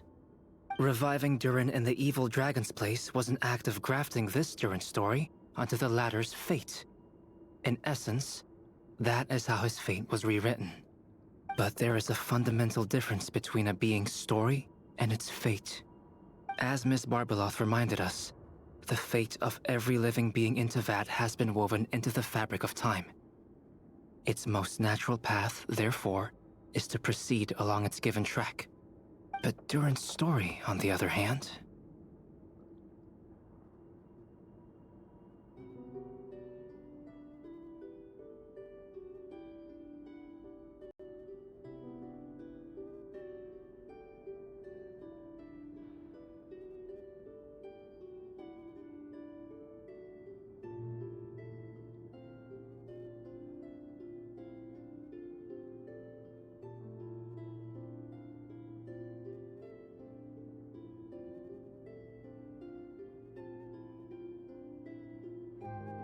As Durin's connection to this world wore thin, not only have people started to forget him, he started to lose control of the abyssal power within.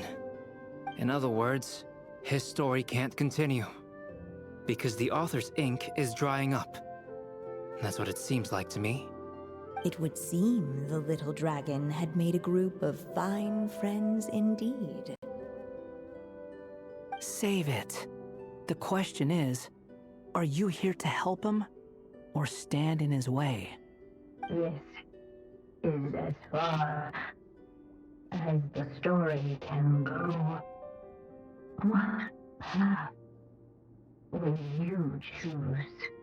I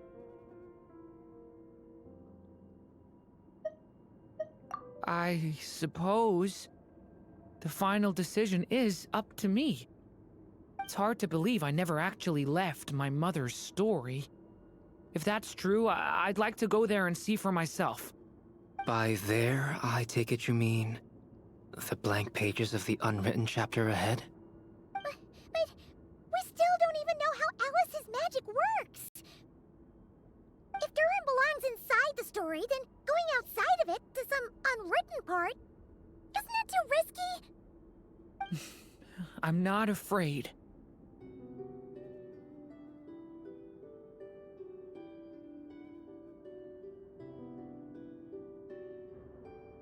I second that.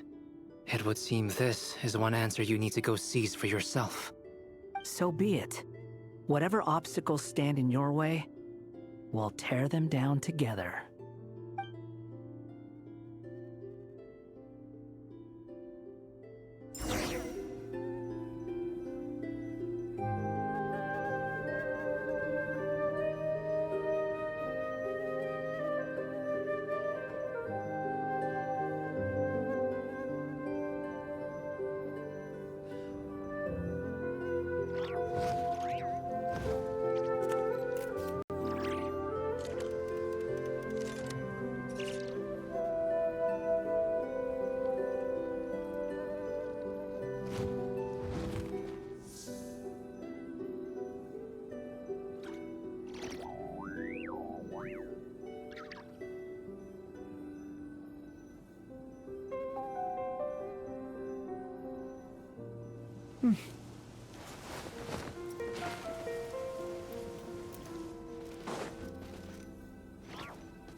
Ah.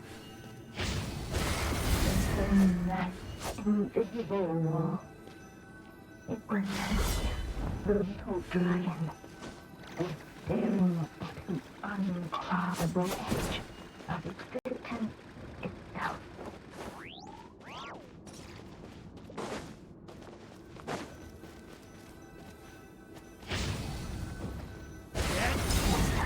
All of a sudden, it began to fracture, as if struck by some transcendent will.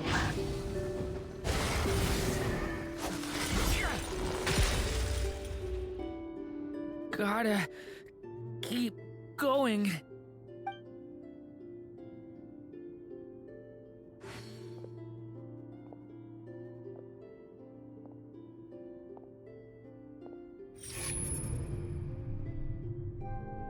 Ahead lies only a storyless void.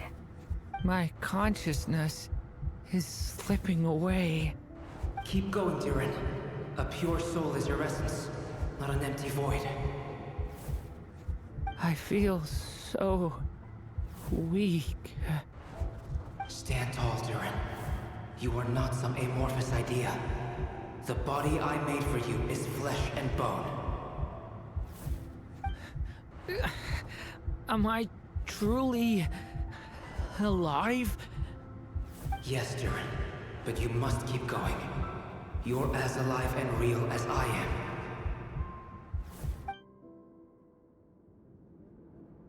I can't feel a connection. You're not alone in this world, Durin. At the very least, you have me. I can't remember anything. Who am I? Your name is Durin, and there are many who still remember it. My name is Durin. You're taking too long.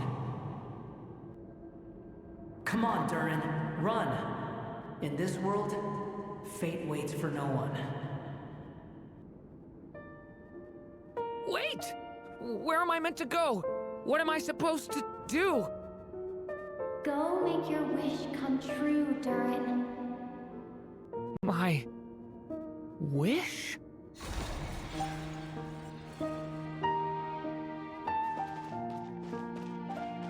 Your story's not over yet.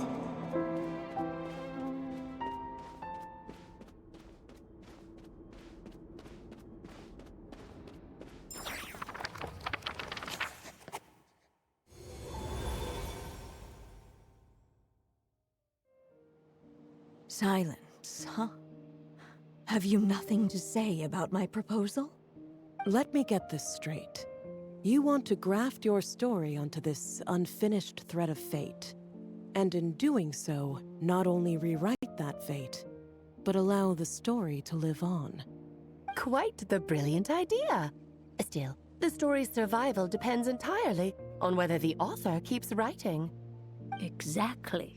And the moment foretold by the prophecy is still centuries away. I see. I thought my own ignorance might be the problem.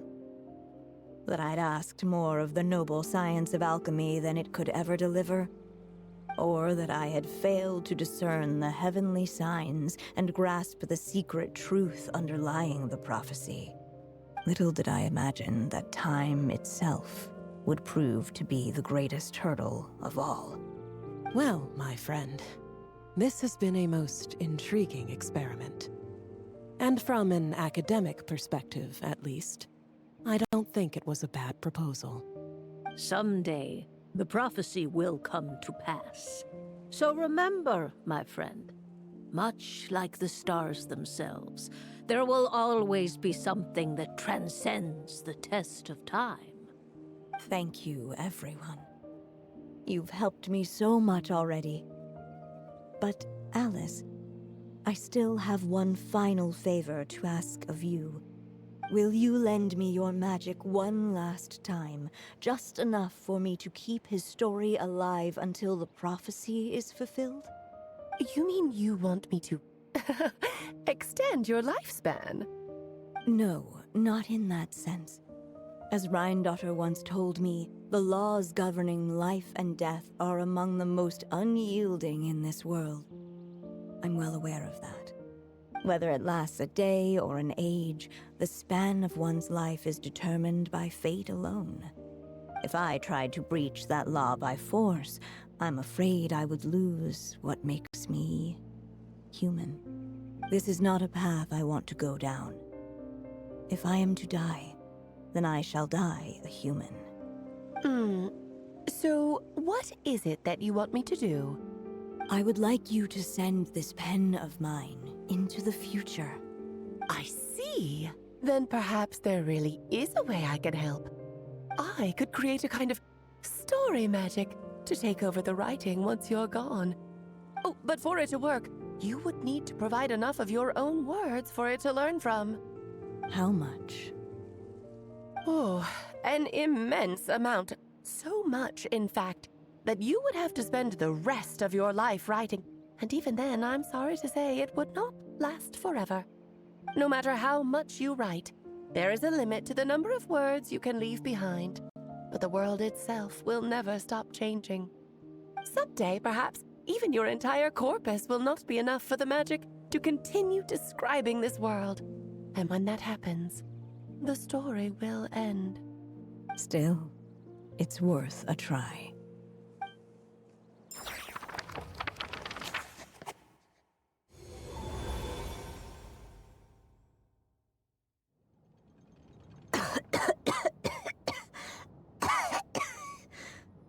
Oh, my dear Anya.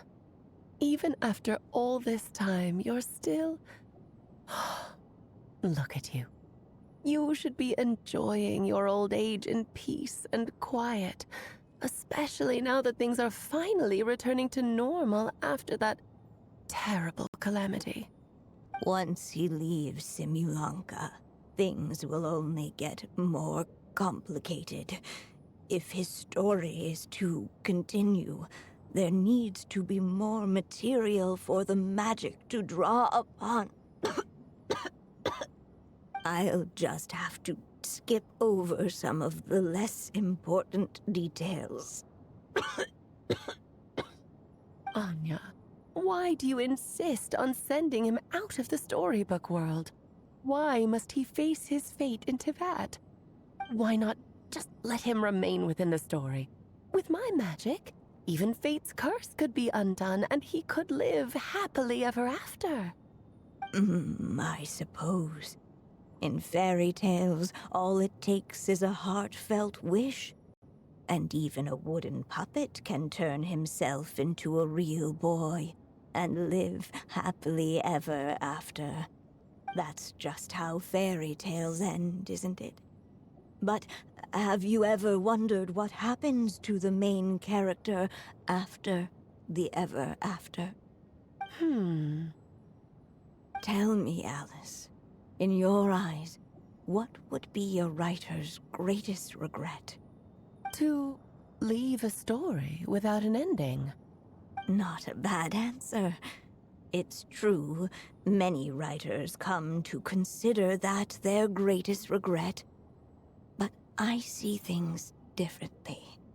My greatest regret is that every story I write has to come to an end in the first place. Anya. No matter how brilliantly a character shines, the moment their story ends, their potential is lost forever. For them, the story itself becomes an inescapable fate. But what if, instead, I could place my pen in their hand and let them continue the story themselves? You mean... You said it yourself. I can only leave so many words behind. Even with your magic, the idea that I could keep the story going until the prophecy comes to pass is wishful thinking at best. But I found a way to use your magic to transform some of my finished stories into a special kind of ink. This ink is a magical medium he can use to complete the story the way he wants to. For what is storytelling but another kind of magic? And if he can experience the whole tale himself while leaving behind his own wishes and aspirations, even once he reaches the chapter where I stopped, he'll still be able to carry the story forward on his own. And so, by leaving him this ink, I can entrust him with the responsibility of writing his own story. Character with the power to write their own story. That way, he'll finally be free from the cage that is my pen. And like anyone else living in the real world, he can go on to create a life of his own. And you no longer need to worry about the constraints of my magic. What a brilliant idea, Anya. But there are still risks. First of all, once he arrives in Teyvat, he'll have to rely entirely on the story you left him to maintain his connection to that world. As you gradually hand over creative control, that connection will grow weaker, and at some point, he might lose it altogether. But at the same time, he'll also have the chance to forge that connection for himself. The issue is, this method taps into too many of Teyvat's core secrets. Any overt hints you try to leave will be erased in no time. In fact, it'd be hard for you to leave anything at all to guide them. We still have the story itself, though. I can use that to show them the way. It's entirely possible he burns through all your ink, never reaches the chapter you had in mind, and gets stuck roaming the chapters of his past. But despite all that, I still believe in what this child can become. His hopes and wishes can be his ink, so he won't be trapped by mine running dry. Oh, what the writer you are, Anya. Your imagination never ceases to amaze. And you do know how much I love a happy ending. You shall have my help, my dear. Thank you, my friend. Well then, my child. Do you understand what you must do? Yes, I think I do. It's my turn to keep this story alive. Then what's holding you back? What will become of you after I take up this pen? I will fade away. There will no longer be a reason for me to go on existing. My child, or your mother, I should say, passed away long ago.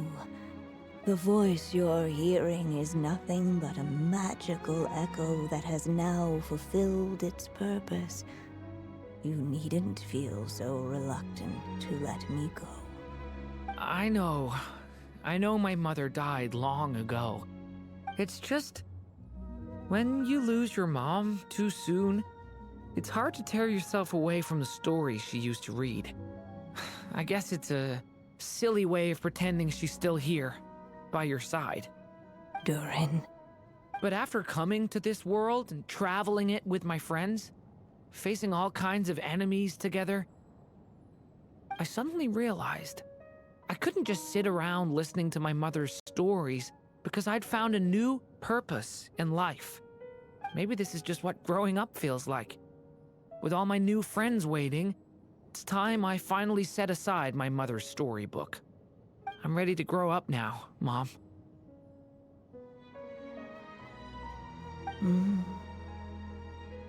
Then take this. A gift I should have given you a long time ago. You've witnessed this story from the very beginning.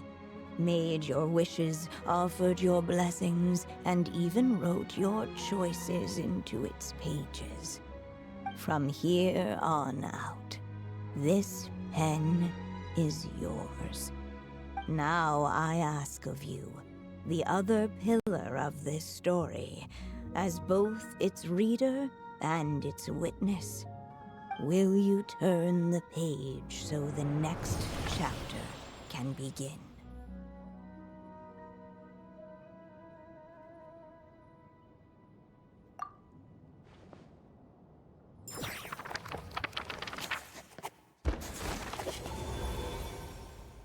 Suddenly, and without warning, the powers of darkness struck.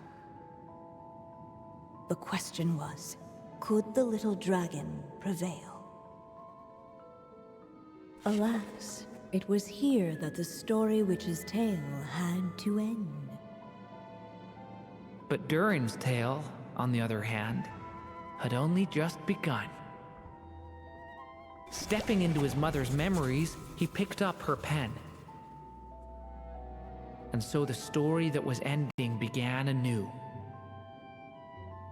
He had made up his mind to challenge the fate that barred the way ahead.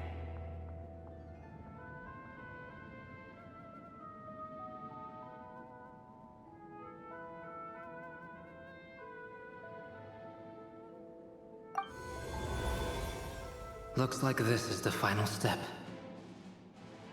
A chance to strike back at fate? Now that's not something that comes knocking every day.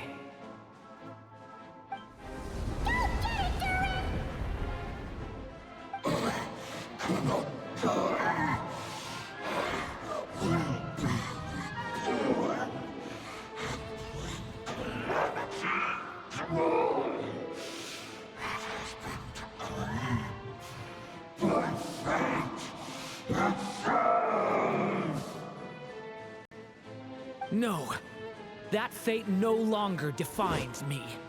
In the end, only my story shall endure.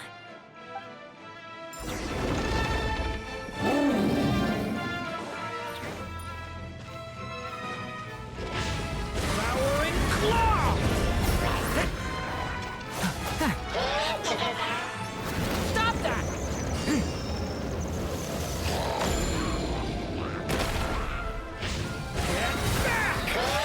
Stay away from me!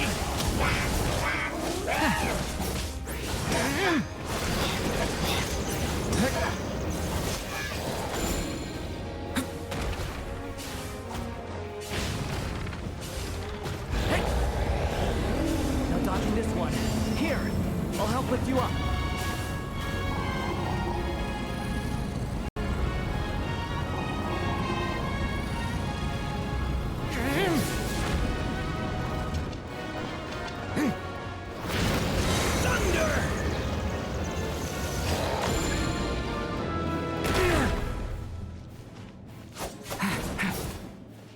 The abyss is burning shadow!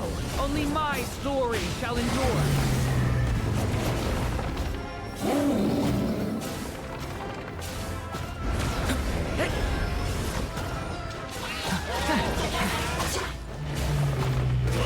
Story's not over yet.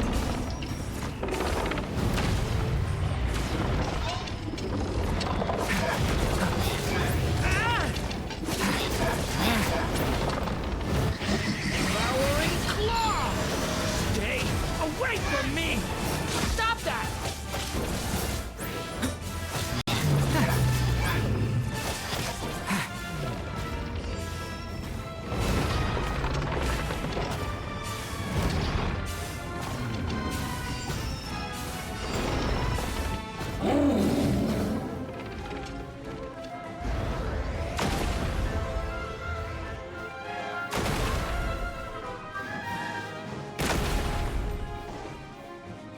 There's nowhere to hide. Here, I'll cover for you.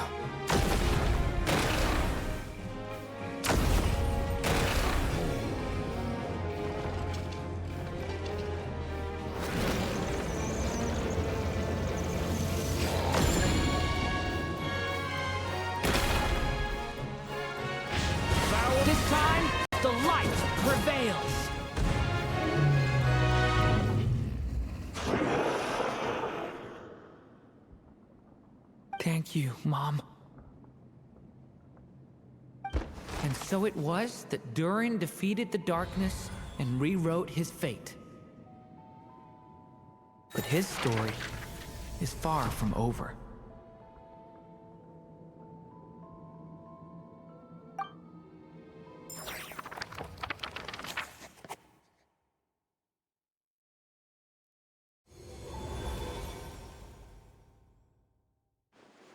Is everyone okay? We're fine, thanks.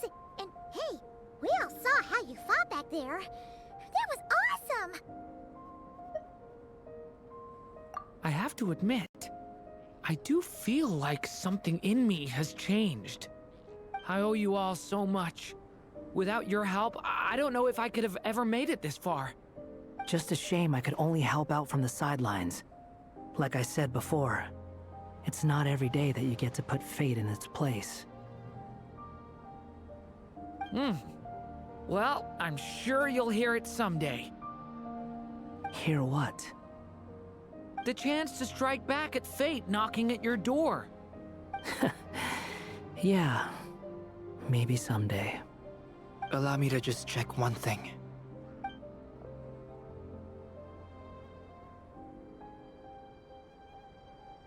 Yes. The abyssal power within you has stabilized again. And those strange symptoms you were experiencing seem to have completely disappeared. Oh, thank goodness!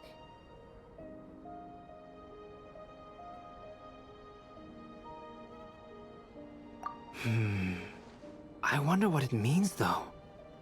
Aside from the principles of alchemy, what other law of this world governs his being? Look, it all turned out fine, so just leave it at that. Now that this one's out of danger, it's time for me to get out of here. You're leaving so soon?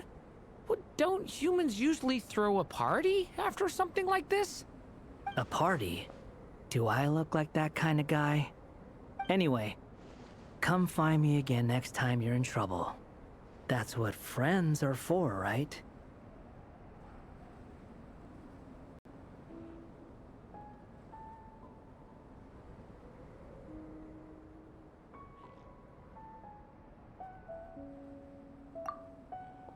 In a way, though, he is right.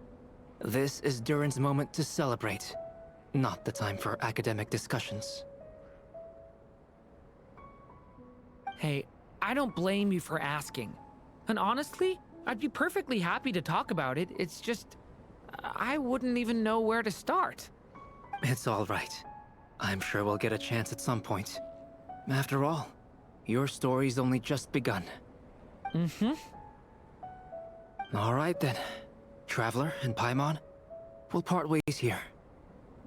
Given the extraordinary nature of the things we witnessed today, I need to make sure it's all recorded properly. Okay, see ya! So, it's party time next! Huh?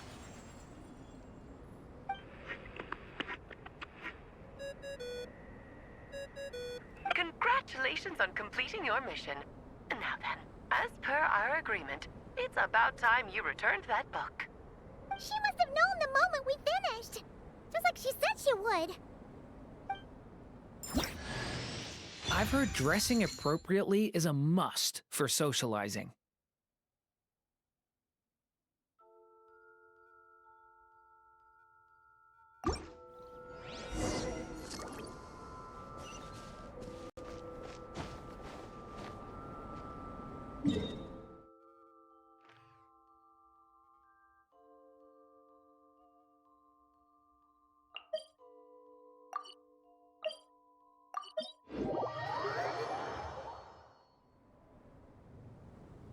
Oh, my writer and witness. It's been quite the journey, hasn't it? You had special plans for the Traveler from the start, didn't you? But of course, that goes without saying. For a story to live on, it needs both a writer and a reader. Only then can my magic take effect. I chose the Traveler as the witness because of the special nature of who she is. It's not easy finding someone with that kind of background, you know. For a moment, I even considered taking the role myself. At least it made for an interesting story, right? Huh? What are you doing here, tone-deaf bard? With the Hexenzirkel carrying out such a risky experiment in Mondstadt, it didn't cross your minds that the Animo Archon might be slightly curious? Sorry for the trouble, Lord Barbados. Think nothing of it. I dare say the Animo Archon quite enjoyed coming along for the ride. Now then, as agreed, let us see the fruits of your labor. Here, please take a look.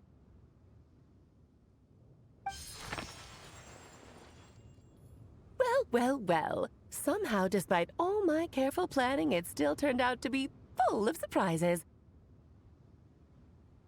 It never even crossed my mind that Rhindotter's child would be capable of handling that kind of alchemy in her stead. When he asked for help with the materials, oh my, I nearly couldn't believe it.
If only the others were here too.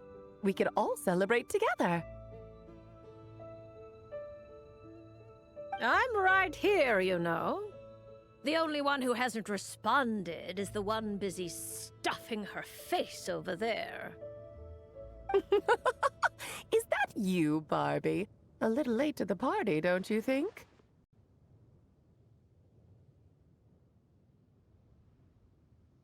Come here, child. Let me take a closer look at you. All right, Aunt Seer Witch. Here I am.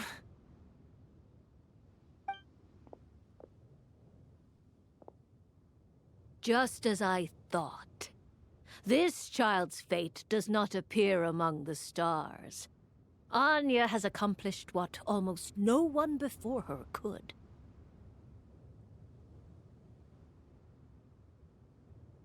What does that mean?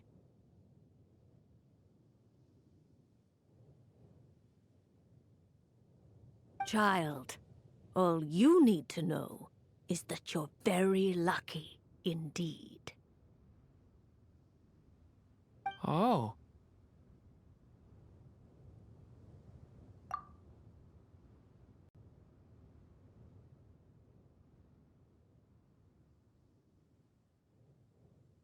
Just like how she was in the story, huh?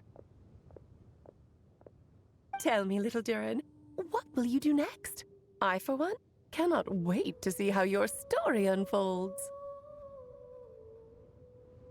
Well, there's so much I want to do. I'm not even sure where to begin.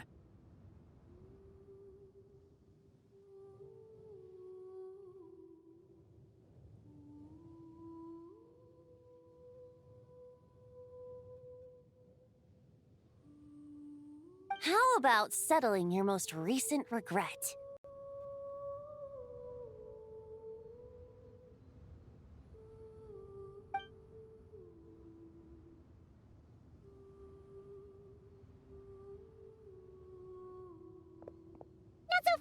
Stiff Bard. What exactly did you just tell Durin to do?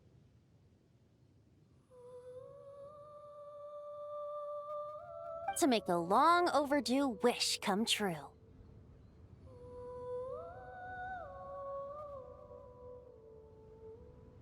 Thank you once again, Alice. How much time do you have left? I believe these should be my final moments. Just enough time to say goodbye to my dearest friend. This feels like having to say our final goodbyes all over again. I don't like it. Not one bit. I don't know how to respond to that. Strange. You were always such a cheerful figure in my stories.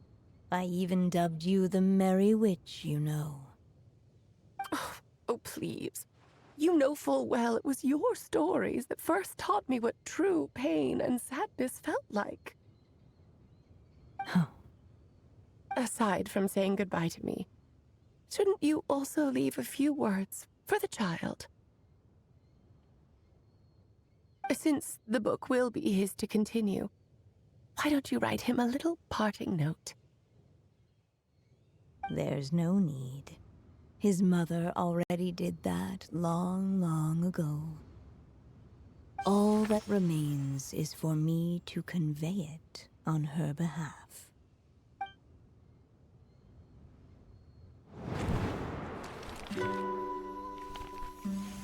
My child, these may be the last words I get to leave you.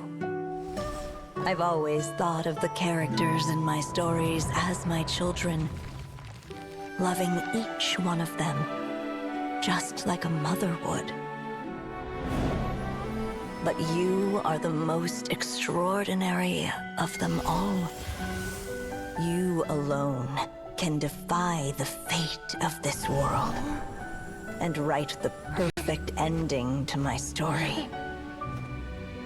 You alone shall leave these pages for a future I will not see. Still I say to you, fly, my sweet child.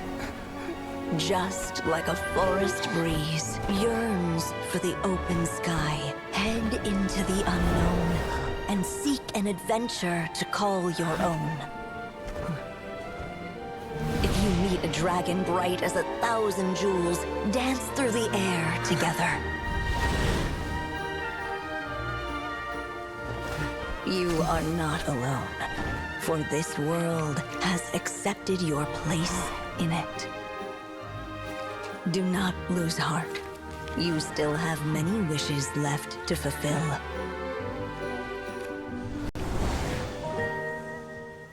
A long tale awaits you, my love. Let songs and flowers be the ink that fills its pages. Take my pen and use it to continue your story.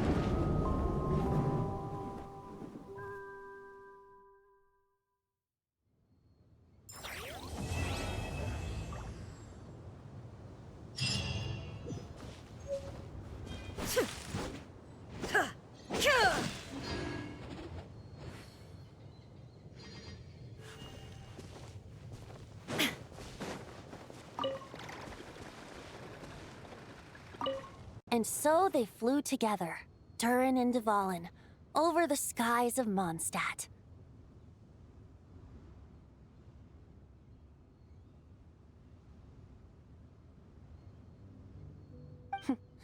Who'd have thought such words could ever have described a happy ending, huh?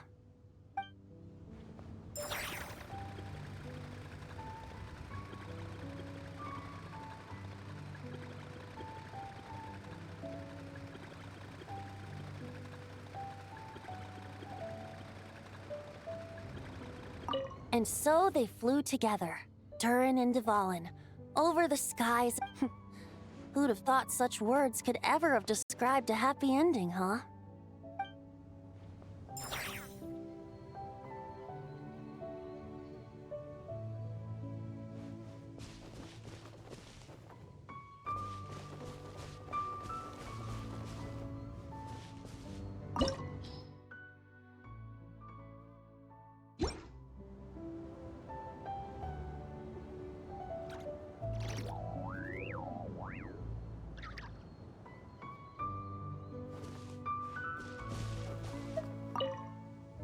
There you go! Your very own copy of the book. We wouldn't want one of the story's key witnesses to leave empty-handed now, would we? Of course, this copy isn't magical in the same way, but rest assured, all the twists and turns are still there.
There you go! Your very own copy of the book. We wouldn't want one of the story's key witnesses to leave empty-handed now, would we? Of course, this copy isn't magical in the same way, but rest assured, all the twists and turns are still there.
escape. Show him your praise!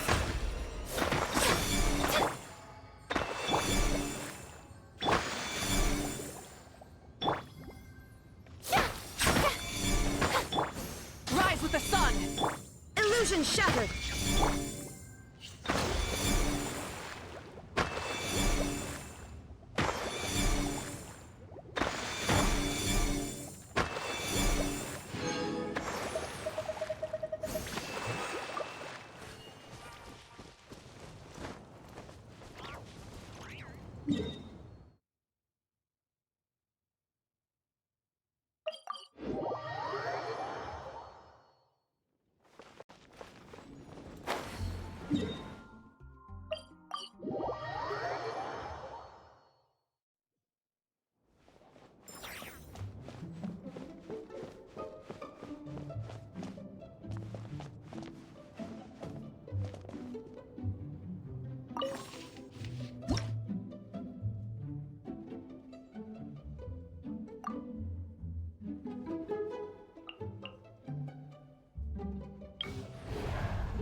true form!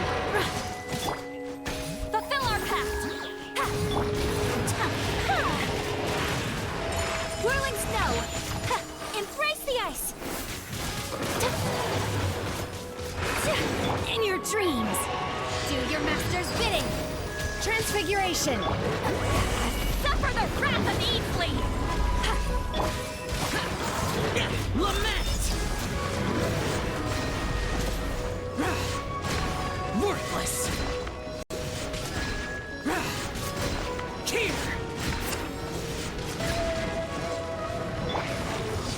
Show no mercy! Take flight!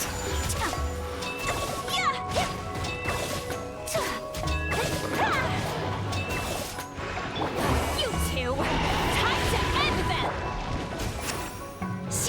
My will embodied! Whirling snow!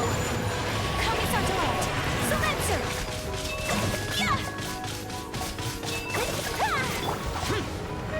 Fulfill our pact!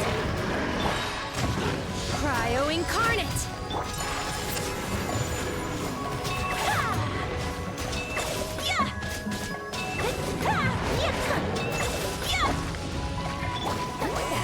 Suffer the wrath of Eatfleet!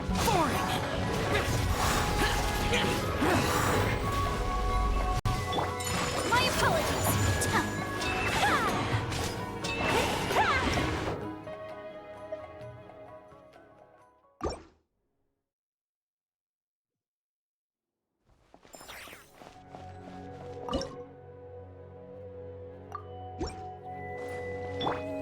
Take flight! Transfiguration! Get to work! Evil conquering! Worthless! Here! Worthless! Show no mercy! Do your master's bidding! Manifest! Whirling snow! Embrace the ice!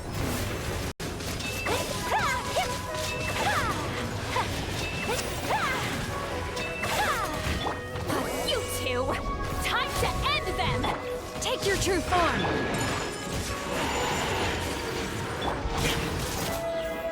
Useless!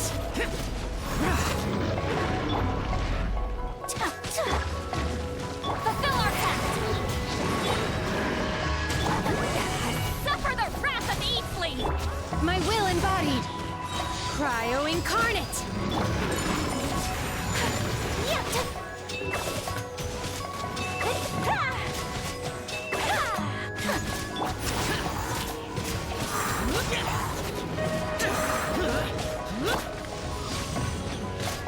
Show no mercy!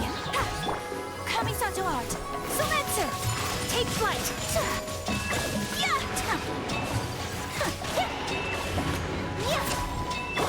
You two! Time to Disappear!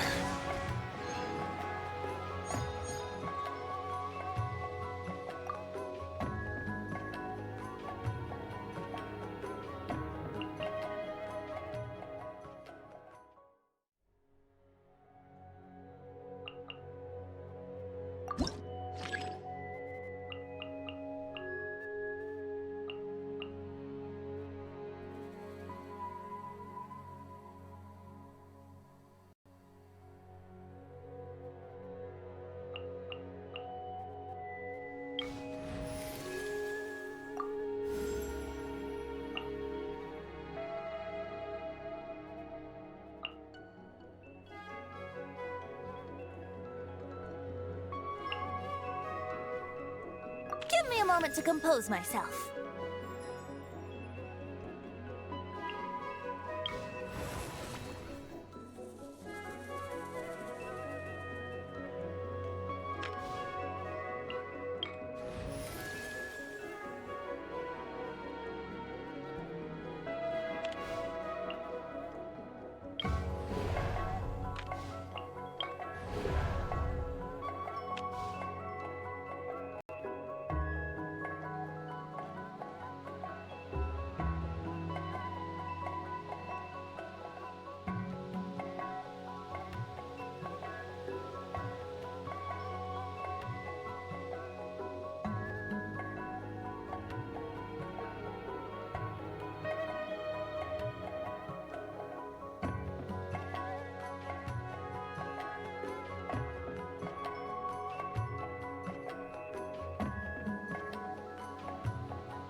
Here!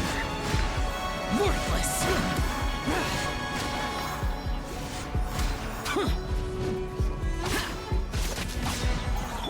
Think you can get away? Jab and cross. Let's play! The wind knows me. Fallen leaves, adorn my night! Evil conquering! Here! Worthless! Here! Worthless!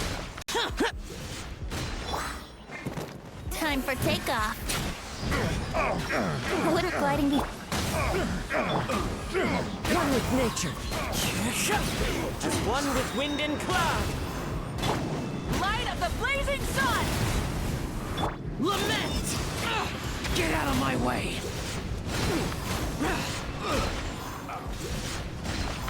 Here! Worthless! Think you can get away?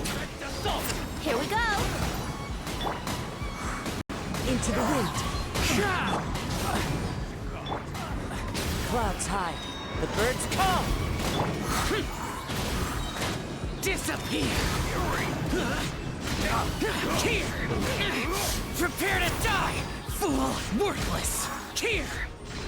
Time for takeoff. Let's play! Light it up! Pyroclastic surge! The wind knows me.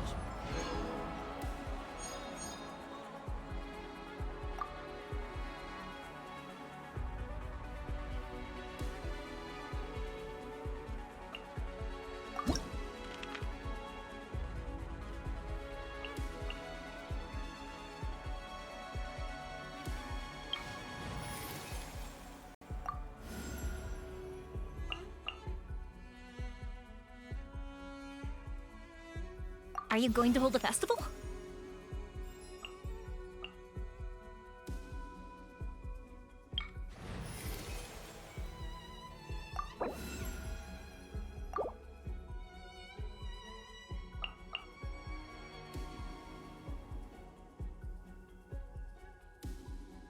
Utensils at the ready.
Think you can get away?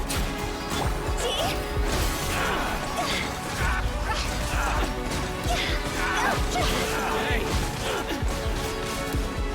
Let's get down to Time to go! There's more! Orders given. Orders received. No recipe, no problem. Brace yourselves. Wouldn't gliding be faster? Time for takeoff.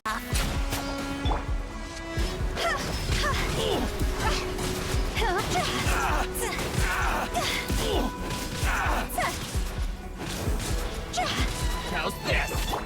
A little amuse boost. Wheel of life. Let's get down to business. Going somewhere?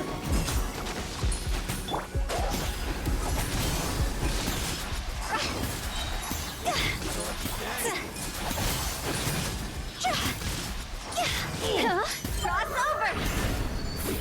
A burst of flavor. Faster? Think you can get away? Brace yourself. See? Go. Boom! Off to the freezer. Say no more! Opening box of Adepti.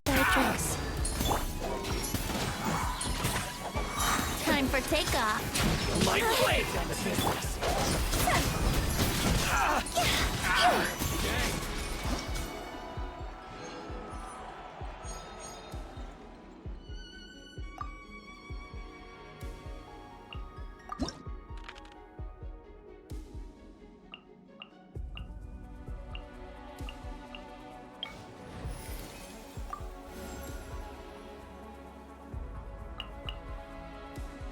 This will be a productive partnership, I hope.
written in the stars.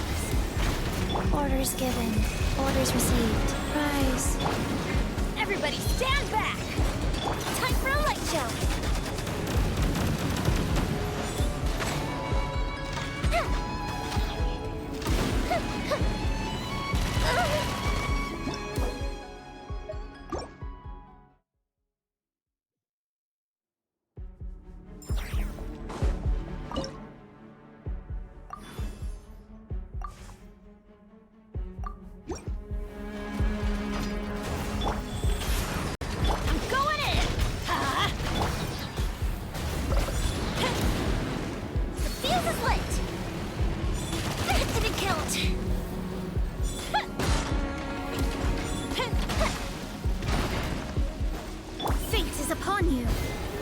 Shadows of fate. Sacred name, fortune preserver. Fire hazard.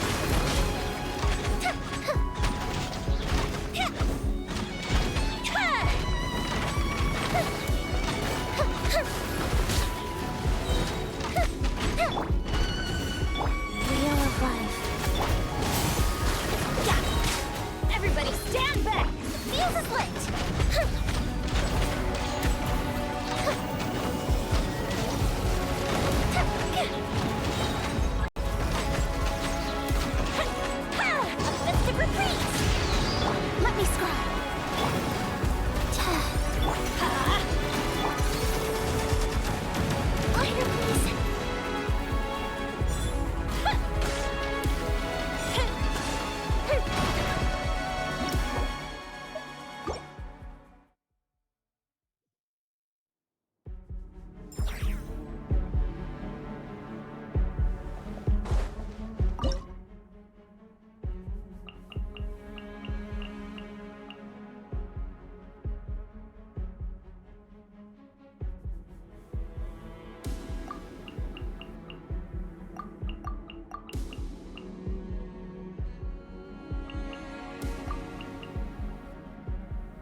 into destiny. Transfixed.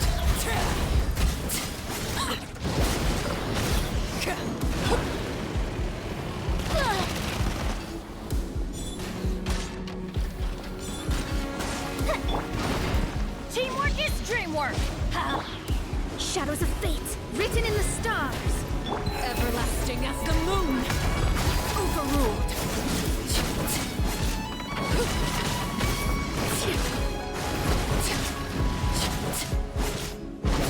Fire hazard!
Shadows of fate!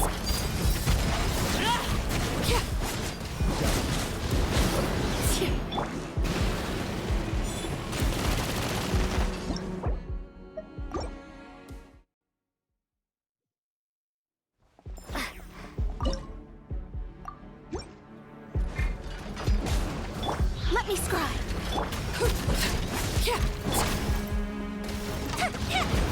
Fuse is lit!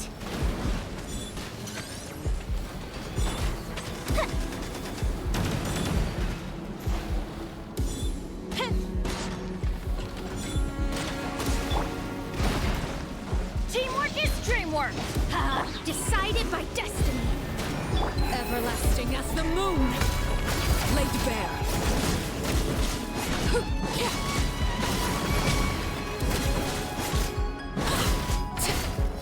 Fire hazard!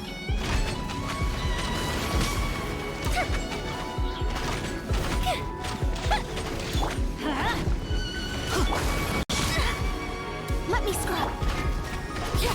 Overruled!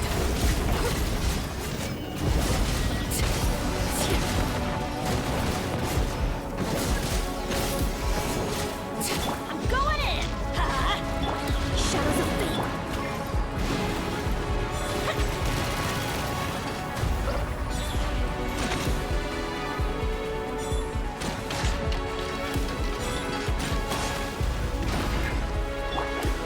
Fate is upon you! Assistant retreat!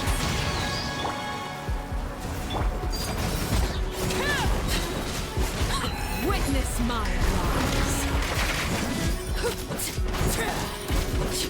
Time for a light show! That didn't kill him! Let's light it up! Delve into destiny! Teamwork is dreamwork! Laid bare. Written in the stars! Fire hazard!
Ad Astra.